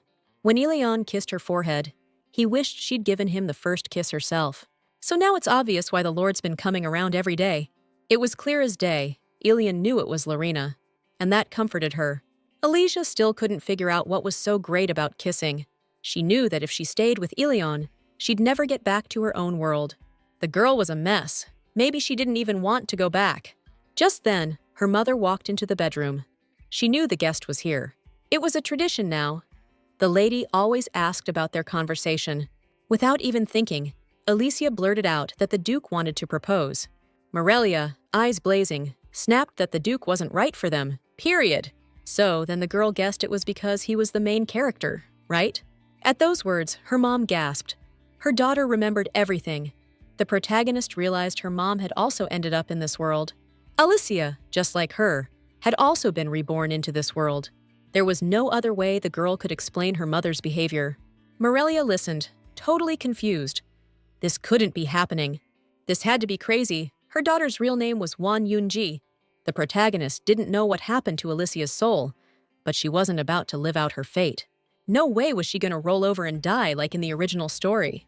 She didn't want to rush into marrying the Duke, but felt she had to tell her mom. Mom just dropped the bomb that you can't change the original story in this world.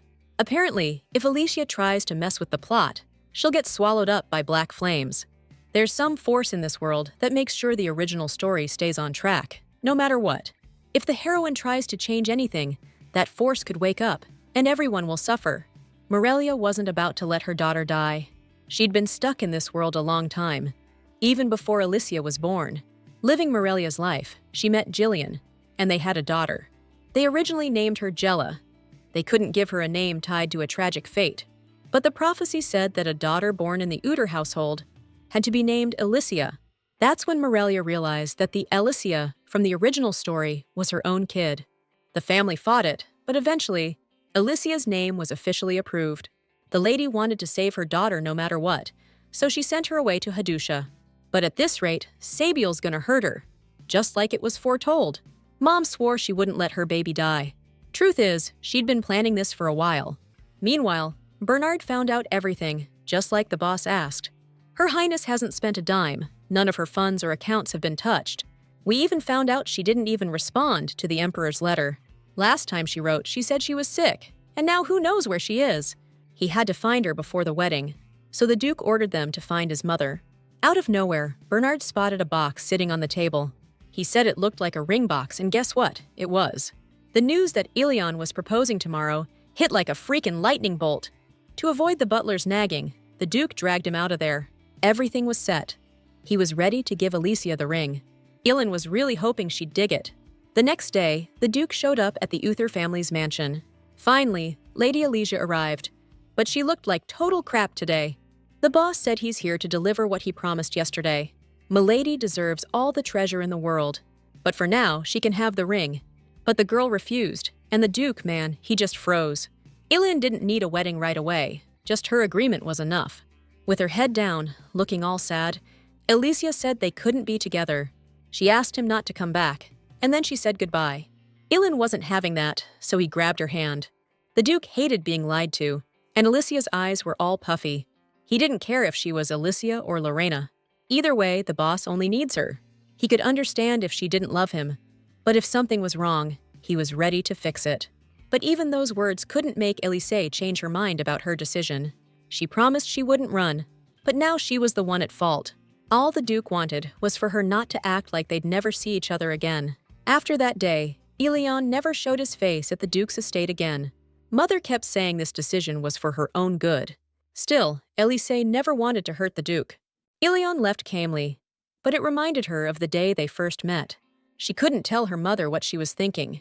According to Morelia, the ship sails in 3 days. This was Alicia's one and only shot at changing things. Mom said there was a gap in the book's timeline. This was her last chance to bolt before the plot kicked in. They were going to head to a country the book never even mentioned. Her parents prepped an artifact to hide her eye color. Before they left, Jillian promised to take care of her new identity. And once everything was set, the Duke and Duchess would join their daughter. A beautiful, easy life as nobility got swapped for pretending and lies. That night, the girl couldn't fall asleep for the longest time. She hadn't heard any news about Ilion for days now. 3 days until I'm supposed to leave, and the girl still had a chance to bolt. In the dead of night, a worried maid knocked on the door. Laurie was here about his grace, Duke Ilion. The words that came out of her mouth were terrifying. The Duke's gone blind again. It felt like a nightmare. Hearing it made Alicia's stomach twist into knots. My friend Laurie works for the Duke, and they just started firing all the staff. People are saying the Duke's blind again, and everything's going back to the way it was. The heroine found it hard to believe Ilion just went blind for no reason. She figured he hadn't been around because she turned him down. This definitely wasn't supposed to happen in the original story.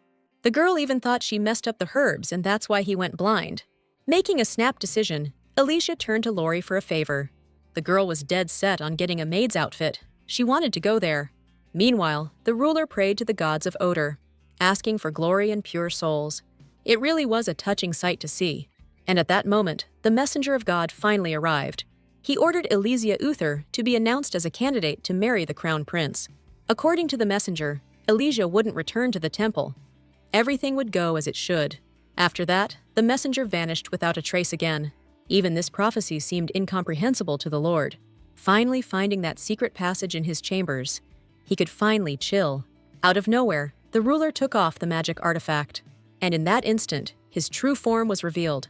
Those eyes, that once burned with odor's flame, now looked like a clear blue sky. As night fell, the heroine snuck back to the Duke's palace, wanting to see him.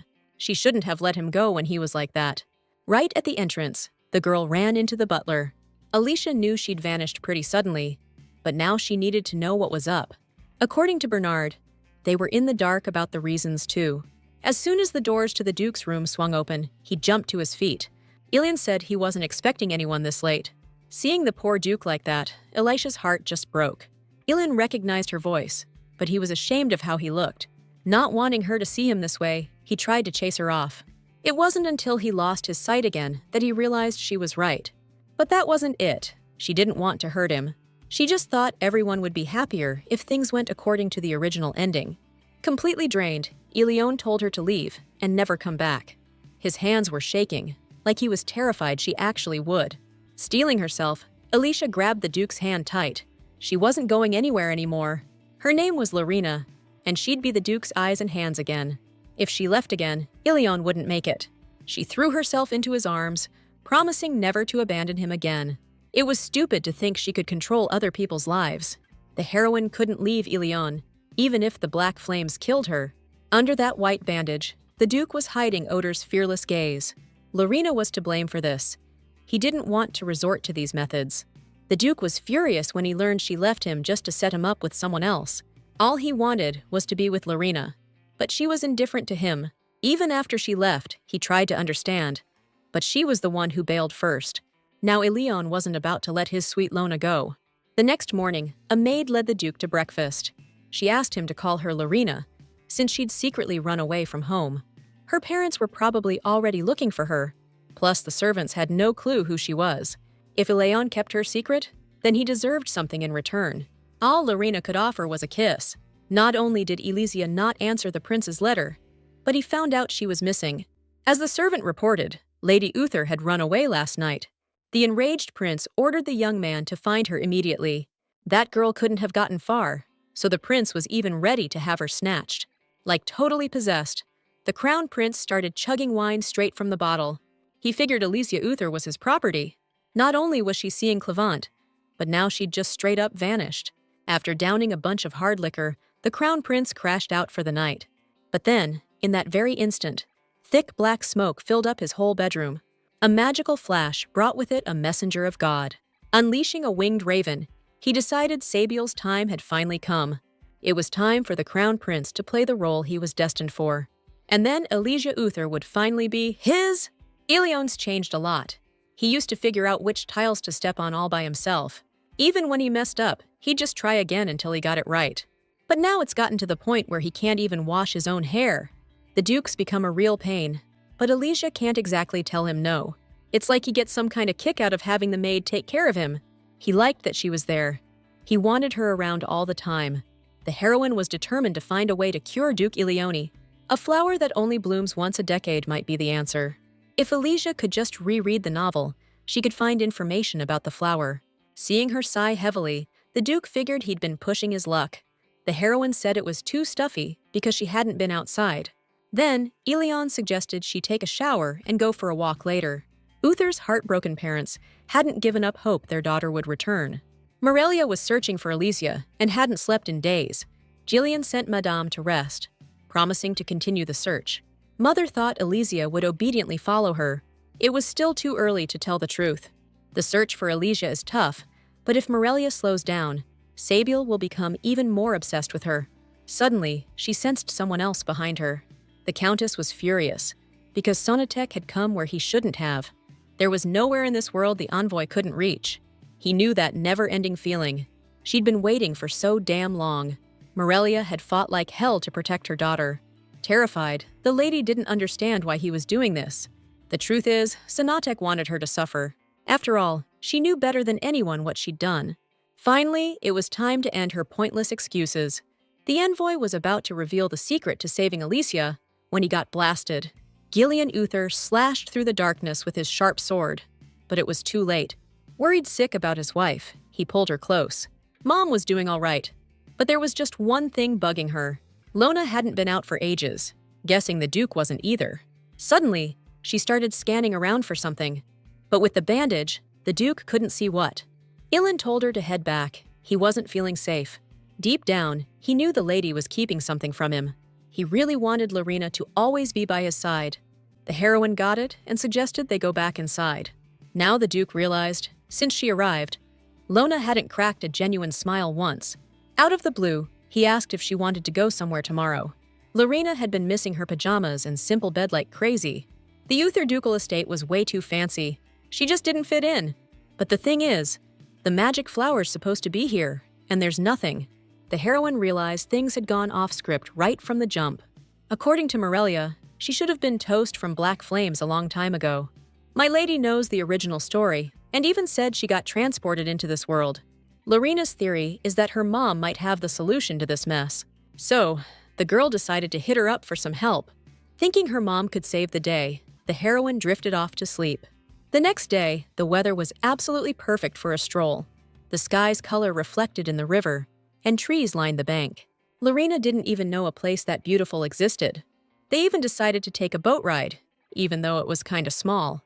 Up until today, she'd been feeling down. But this walk was super refreshing, which was perfect, because the Duke wanted to do something important right there. The moment was ideal to pop the question.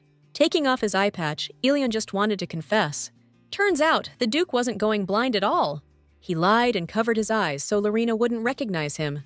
Furious, she jumped up and started yelling about how worried she'd been. A strong gust of wind knocked her off the rickety boat, and the Duke couldn't grab her in time. Late that night, His Royal Majesty paid a visit to the Imperial Palace. By the Lord's decree, he was there to discuss Sabiel's marriage. He said it was God's will that Elise Uther marry the Crown Prince. It was so amazing, Serafina couldn't even believe it. During the conversation, the Emperor suddenly suggested bringing back Princess Lev. After all, the princess is the eldest member of the royal family. Serafina couldn't find her either, and didn't even know where she'd gone. So, His Majesty ordered people to be sent out to search for her. It wasn't easy, seeing his own sister's face. The ruler had no idea where Lev had disappeared to, or what she was doing. Meanwhile, Lorena woke up in the Duke's bedroom. She distinctly remembered walking to the lake with him. Remembering everything, the girl realized Elion had saved her. She thought she knew the Duke's story better than anyone. Just then, the doors swung open, and the Duke walked into the bedroom. He was back to check on how she was feeling after what happened. What Lorena really needed to know was why the Duke had lied to her. Lowering his head, Elion said the maid only stayed with him when he was weak. According to him, Lorena knew perfectly well how much he wanted to be with her, and how much it hurt him when she pushed him away. The Duke held her hand to his cheek, happy she came willingly. Even if the girl was bummed out, there was no going back now. Lorena's scent was driving the Duke wild, and he couldn't help kissing her hand. But when his kisses kept coming, she immediately stopped him. The Duke had often dreamed of kissing his lady. In that moment, he just wanted to hold her close, pretending Lorena would never leave him. To his surprise, the flustered girl reached out and touched him. She was over the moon. Her heart felt like it was fluttering with birds. It was such a relief to her that Elion hadn't gone blind. Lorena blamed herself for what happened.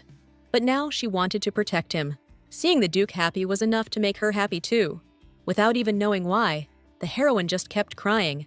That's when the Duke gently wiped away her tears and said he was wrong.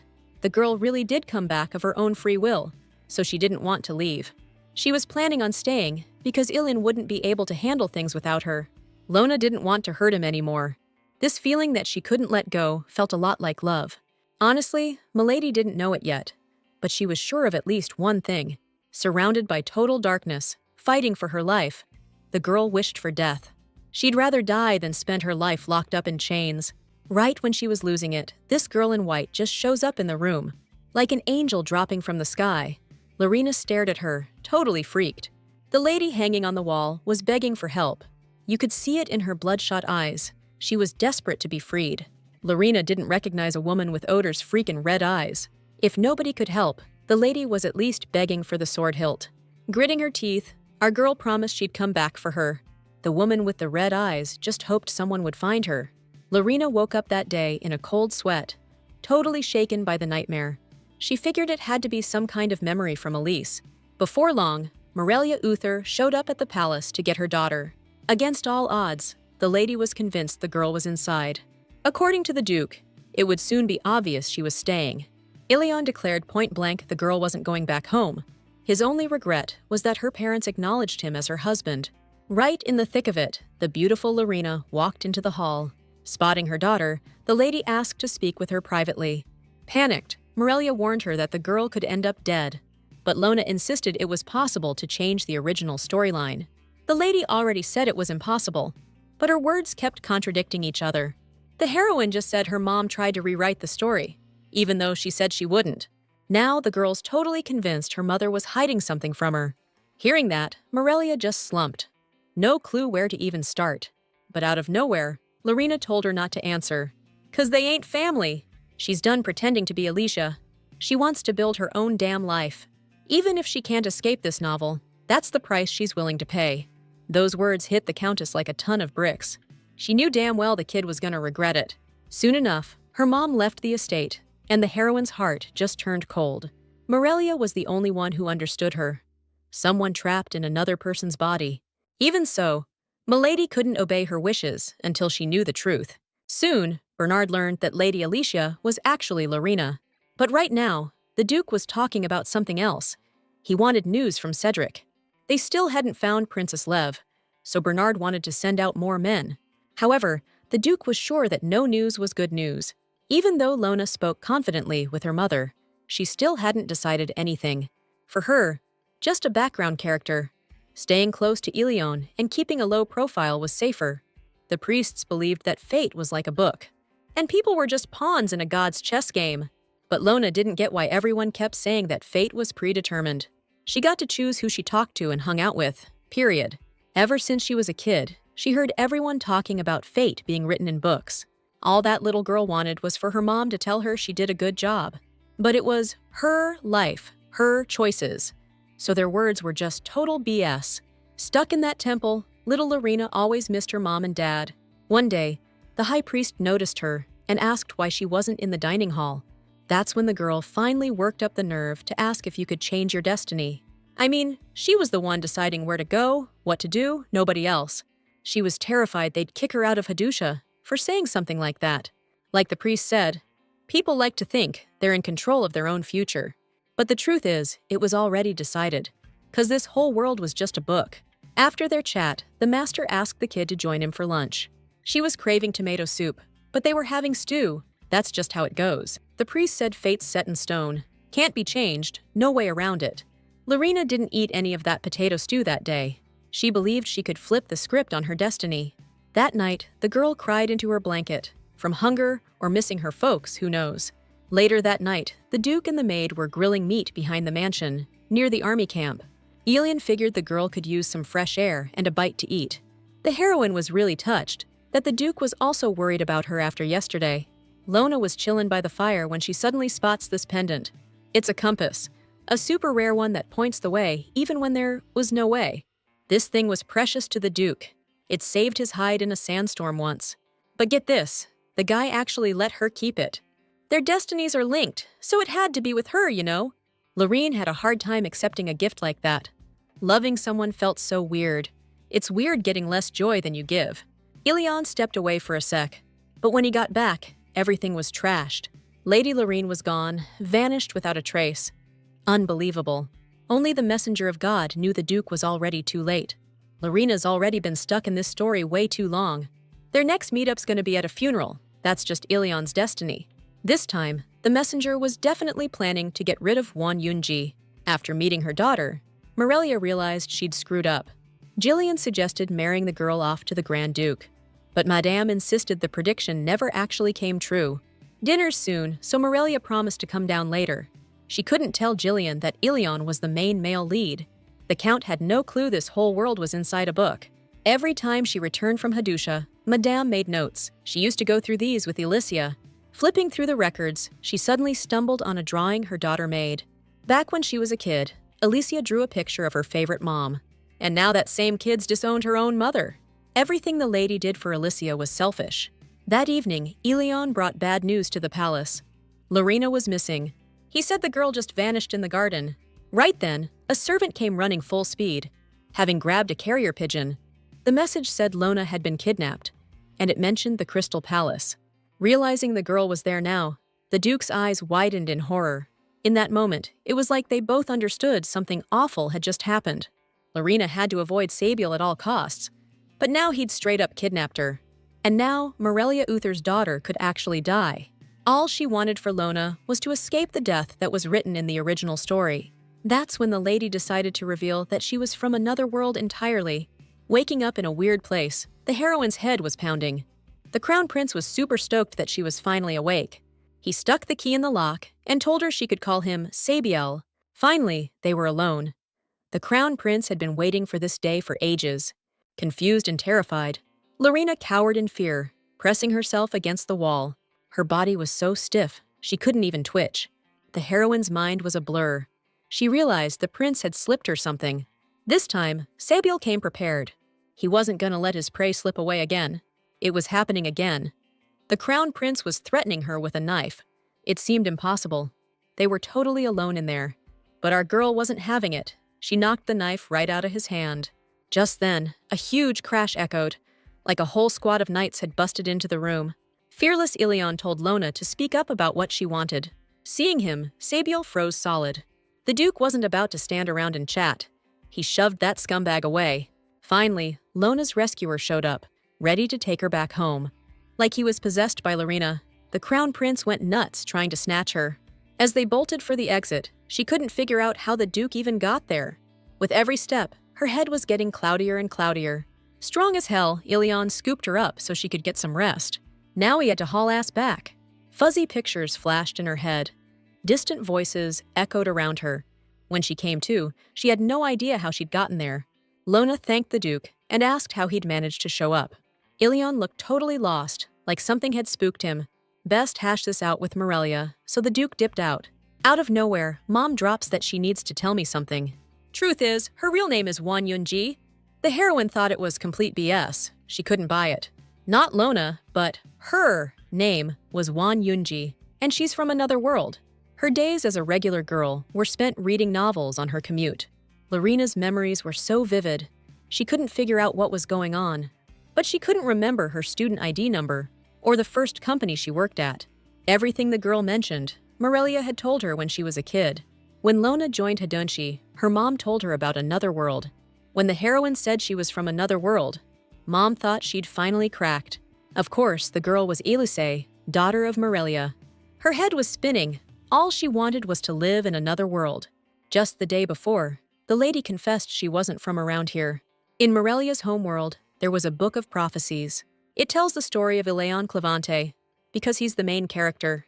The priests from Hadunshi were messengers from another world. These guys got here from another dimension using the book. They can only get back to their real world if the story ends like it's supposed to. And in this book, Alicia dies while carrying the Crown Prince's baby. Looks like the Duke wasn't meant to be with her. He's got a different destiny. That's straight up BS, and the Duke refuses to buy it. Morelia says that if he doesn't believe it, Alicia croaks tonight. Collapsing on the floor, the lady begged the Duke to save her daughter. And now, staring at Alicia, it just seems unreal to Ilion. He only pretended to believe it because Alicia could die. That was his fate. It was all written in the stars. Even if the Duke Warbach was the main character, he'd still choose Alicia. For 3 days, the heroine was out cold, burning up with a crazy fever. This poison was lethal, like she was straight up destined to die. One evening, the lady just drifted off to sleep, didn't even realize it. But then she heard her daughter's voice. Alicia was looking for Ilion. Hard to believe Morelia was just expendable, a means to a greater end. Alicia just couldn't accept that kind of fate. She just wanted to break free from the chains of destiny. When she woke up, it felt like all her memories came flooding back. The stories she'd heard about another world when she was just a kid, the prophecies about that world, about her own fate, even the ambush on the way to Grorosa. The more she fought her destiny, the more dangerous things got. But she was in love with Ilion, and she had no idea what to do about it. Mom said if she tried to change the Duke's fate, she'd end up in black flames. Alicia had to stay away from Ilion and stick to the plan. Her lady suggested lying to the Duke, telling him she'd lost her memory. The heroine didn't have much time left. To protect the Duke, she agreed to leave. When Duke Clavant heard Alicia had amnesia, he was completely stunned. He couldn't believe she remembered everything, except their time together. He desperately wanted to believe his Lorena was telling the truth. The heroine struggled to convince him it was all real. The Duke knew about this book where he was the main character. In that case, Alicia refused to tell the main character anything. She said her mom just wanted to yank her out of the original story. Milady linked Princess Lev and the poison that'll blind Ilion. This gorgeous woman, Oder, with the red eyes, wielded insane power. She was chosen by God, untouchable, nobody could hurt her. But the blood of one Oder can crush another Oder. Like Morelia said, they snatched the Duke's mom to steal his sight. According to Alicia, they used the blood the Duke spilled in the war. Meanwhile, Seraphina Constance stood before the messenger, accepting God's will. He ordered her to get the blood of Oder, saying it was God's will. The Empress was surprised, since they'd already used Princess Lev's blood. But the messenger just told her to have the blood ready for when they got back. He left right then, leaving the Empress with a ton of questions. The gods imprisoned Lev, but Seraphima didn't want to go back there. So the Empress ordered the head butler to get a carriage ready, secretly. She was planning to head to Lake Laurel. Soon after they arrived, something terrifying happened. Seraphima's ship was wrecked. But the worst thing the Countess faced was that the princess was nowhere to be found. It had been ages since Princess Lev set foot on dry land. But that's all changing now. Some time had passed, and she was just glad to finally see him. Her own son, who had come to rescue her. Ilion was a little late, but his mother had asked him to set her free. Lev had no idea what her shackles were made of, but they just wouldn't break. On the sinking ship, the Duke found the key, so he freed her. Once home, the lady planned on never leaving the palace again. But suddenly, her eyes landed on her son's beautiful companion. It was the very same girl who had come to save her. The princess was so happy to see her, she rushed in for a hug. People have gone missing after ending up on that ship. Lev said it was her first time seeing a priest there, and she didn't expect the girl to return. Soon, the princess finally arrived from the Duchy of Uther. Not believing Morelia was there, the lady rushed to her right away. Now, Her Majesty finally knows what happened. She hadn't even noticed before how similar Morelia and Alicia were. This is their first meeting since graduating from Berlar's academy. Morelia was an underclassman, and Lev knew her pretty well. The atmosphere got kinda heavy after the rescue, so the princess wanted to know what happened. There was something she needed to know about. So, according to the story, Morelia's from a world outside the book. But when Leo heard that, she wasn't even surprised. She just said that everyone's the main character in their own life. According to Madame Uther, someone wants to kill Alicia. Listening to all this, the princess didn't even bat an eye. She was seriously bummed that Morelia actually believed that garbage. If a power like that exists, it could be a major problem for the Empire. But politics aren't her thing. The princess just needs some time. When the meeting wrapped up, Elin suddenly decided to talk to Alicia. The girl agreed to spare him a little time, but somewhere else. News that the ship was destroyed reached the divine emissary. He couldn't believe the ship, built specifically to contain Oder, just broke down. The artifact sent by the gods to repair it was lost. Promising that the gods wouldn't punish the lady too harshly, the emissary vanished. Luckily, everything was close by, but the master didn't notice. The Empress was pleased she'd stocked up on it beforehand. She wouldn't be able to get Oder's blood again, so it was worth holding on to. The Duke still couldn't believe that Alicia had really lost her memories. The girl said she didn't remember anything from the last 6 months. Hoping her memories would return, Elian suggested they wait and see. He was convinced the rest of her memories would come back too. Totally bummed, he was ready to spend all his time with her, hoping she'd remember. But this wasn't just any amnesia. All her life, Alicia had been running to survive. But the prophecy was finally here. She had to give up so much, her mind just wiped everything clean. Even if she didn't remember, it didn't matter, because Ileon was ready to make new memories. Lowering her head, Alicia apologized for not being able to remember him. She really was sorry, and a hot tear ran down her cheek. The Duke's heart clenched. He vowed to never abandon her. After all that, Lev couldn't help but notice her son was now involved with Alicia. She got a kick out of watching her son chase after that girl. That being the case, she figured she'd ask if Alicia wanted to stick around. The princess believed running from a prophecy was the ultimate coward move. She got Morelia's point, but as a mom, she had to disagree with her decision. She'd heard rumors about Elysia leaving soon and hoped she'd reconsider, even though she couldn't promise to help. Those words kept the heroine thinking all the way till evening. She didn't know what she'd do if she didn't run. The girl had been lucky so far, always escaping death's clutches. But she didn't know if she could dodge her fate next time. Alicia knew she was a coward. That evening, her mother popped into her room with some news. Turns out, the ship's leaving at dawn tomorrow, which was a total shock. Getting nervous before something big is normal, but the heroine needed to be decisive. Morelia hugged her daughter tight. They'd strived for so long. Meanwhile, the divine messenger couldn't let anyone mess with destiny. Time for him to finally end this. Now, the beautiful Alicia was finally his. As Sabiel grinned in delight, Alicia suddenly burst into tears. By the grace of God, the girl's lifeless body was found the next day. The cause of death wasn't suicide, it was strangulation. Being kicked out of Hadunchi forced her to leave the Constantia Empire immediately. That should have been enough to start a new life. No looking back. Alicia's ship was headed for the Nanku continent when it got caught in a brutal storm. The story was that it sank, and Alicia didn't make it. A tangled story can always be rewritten, like she once did. In the evening, the Empress finally returned to the family estate. Bernard was so worried about her, but Madame didn't care about being locked up. Before bed, she asked Bernard to get the carriage ready for the morning. Princess Lev had some business at the Imperial Palace. Lady Leo Constance Oder arrived at the palace that morning. She was hoping the Emperor was doing all right. It was a joyous occasion, so His Majesty welcomed Leo to his palace. They embraced tightly, and the princess said she'd been broadening her horizons. But first, she still had to greet the Empress. As Leo put it, she was in such a rush to see different places. Seraphima was happy to see her for the first time in ages. The Empress figured the dumb princess had no clue what she'd done, since the lady was completely masked when she took her blood. No matter how strong Oder is, he won't be able to recognize the Empress. Out of nowhere, Lady Leo claims I didn't greet Her Majesty properly. Apparently, we'd already run into each other a few days back. I played dumb, like I had no clue what she was talking about, but I was totally busted. Turns out, Leo had already seen the Empress down at Lake Laurel, and she was hoping the Empress would recognize her. I could have said hi, but I walked right past her like I didn't know her from Adam. The Empress was freaked, insisting it was all just a big misunderstanding. As far as she knew, she had nothing to do with that ship. While they were arguing, the Crown Prince showed up at the palace. It's been way too long since Sabiel's seen his aunt. Word got around that Auntie was back, so he wanted to catch up with her. His Majesty tied one on pretty good that day. It was a celebration, sure, but he definitely overdid it. The Emperor's been carrying a lot on his shoulders lately.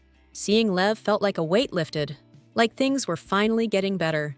He just blurted out, like, what if he wasn't Oder? Yeah, he went hard tonight, so Madame tucked him into bed. Lev hadn't seen her brother in ages, so she let loose a little. Now she's hunting down her little man to grab a drink with him, too. A while back, Lady Alicia hit up the palace to ask the butler for a favor. Girl showed up out of nowhere, but the Duke was a no-show at the time. No time to explain, so the heroine just asked them to give him the compass. She came to return Ileon's favorite thing. Bernard demanded answers, wanted to wait for the Duke to get back. But Alicia just apologized for never explaining anything. It was her last request. Then she said her goodbyes. It took about a week to get to the Nanku continent. Derek was Elysia's escort, so there weren't any problems. Her mom promised to follow her as soon as things cooled down. That day, the heroine was totally bummed, eyes filled with sadness. The girl just dropped the bomb. She didn't want to leave, didn't want to run anymore. Mom flipped out when she heard that, 'cause everything was already set in stone. She started yelling that the girl needed to get out of here, like yesterday. Trying to get through to her, Morelia kept saying it was their last shot. Once, the madam said that people who took over other bodies were nothing but ants. That's why Sonatek was always making fun of Alicia, because nobody even knew what was going on in an ant's head. Morelia wasn't some bug. She was above everyone, the one who could crush them. Alicia was done running. She wasn't about to give up. That's when Mom realized her daughter wanted to burn in the black flames, holding Elian's hand. Lady Anger was off the charts. She refused to accept this fate for her daughter. Grabbing the girl, she snapped that she hadn't considered her feelings at all. Suddenly, she ordered Derek to tie up Alicia and get her on the ship. Morelia figured she never should have let the Imperial Princess into their home. Her parents forced the girl to leave the Empire for her own good. The Countess wanted her daughter to live a new life and not look back. Once the ship sailed, Derek untied Milady. If our girl only knew she'd leave without a fight, she would have gone back to see Ileone's face one last time. She lied to him so stupidly, only now realizing her mistakes. Alicia figured she'd blown it, never seeing the Duke again after messing everything up. She'd just disappointed him again. That's all she ever did. She knew she should be looking ahead, but something kept pulling her back. Turning around, she suddenly saw this black, all-consuming fire. Seeing the darkness closing in, she just collapsed to the floor, terrified. In that moment, she realized her mother had been right all along. Derek walked in at the perfect time. Seeing the flames, he knew they had to get out. Everyone was freaking out, but he got the lady to safety. It all happened so fast. Alicia was sure someone was trying to get rid of her. At the end of the day, she really thought that was it for her. Game over. It was so sad. She never even told Elaine how she felt. Suddenly, people crowded the railing. Something was coming towards the ship. A boat pulled up, and she heard a voice that was painfully familiar. Fearless Ilion had followed her to the ends of the earth to save her. She couldn't believe the Duke came for her, the coward who ran away. For someone who can't even decide her own fate. Right then, she didn't want to look back. She didn't want to run anymore. She wanted to live too, looking forward. Filled with resolve, she rushed into the arms of her rescuer. The Duke was really worried about his Alicia, but she wasn't even sure who she was. She'd been waiting so damn long to finally taste his lips. The girl didn't know a lot, but she knew one thing for sure. Whether it was Alicia or Lorena, she loved Ilion Clevant. She was late to the party admitting it, scared of a lot of stuff. Growing up in a temple, she didn't know much about the real world. But the Duke wasn't afraid of anything when he felt her nearby. He'd only just opened his eyes to the world himself, so they could figure it out together. Ilion knew who she was, so nothing else mattered. Nothing was going to get in the way of Alicia's love. It was the main character's first love, and it was finally returned. Right then, more than anything, he just wanted her to kiss him again. If she just touched his lips, the heroine could do it as many times as she wanted. Soon after, a messenger pigeon arrived at Uther's palace from Hadunsha.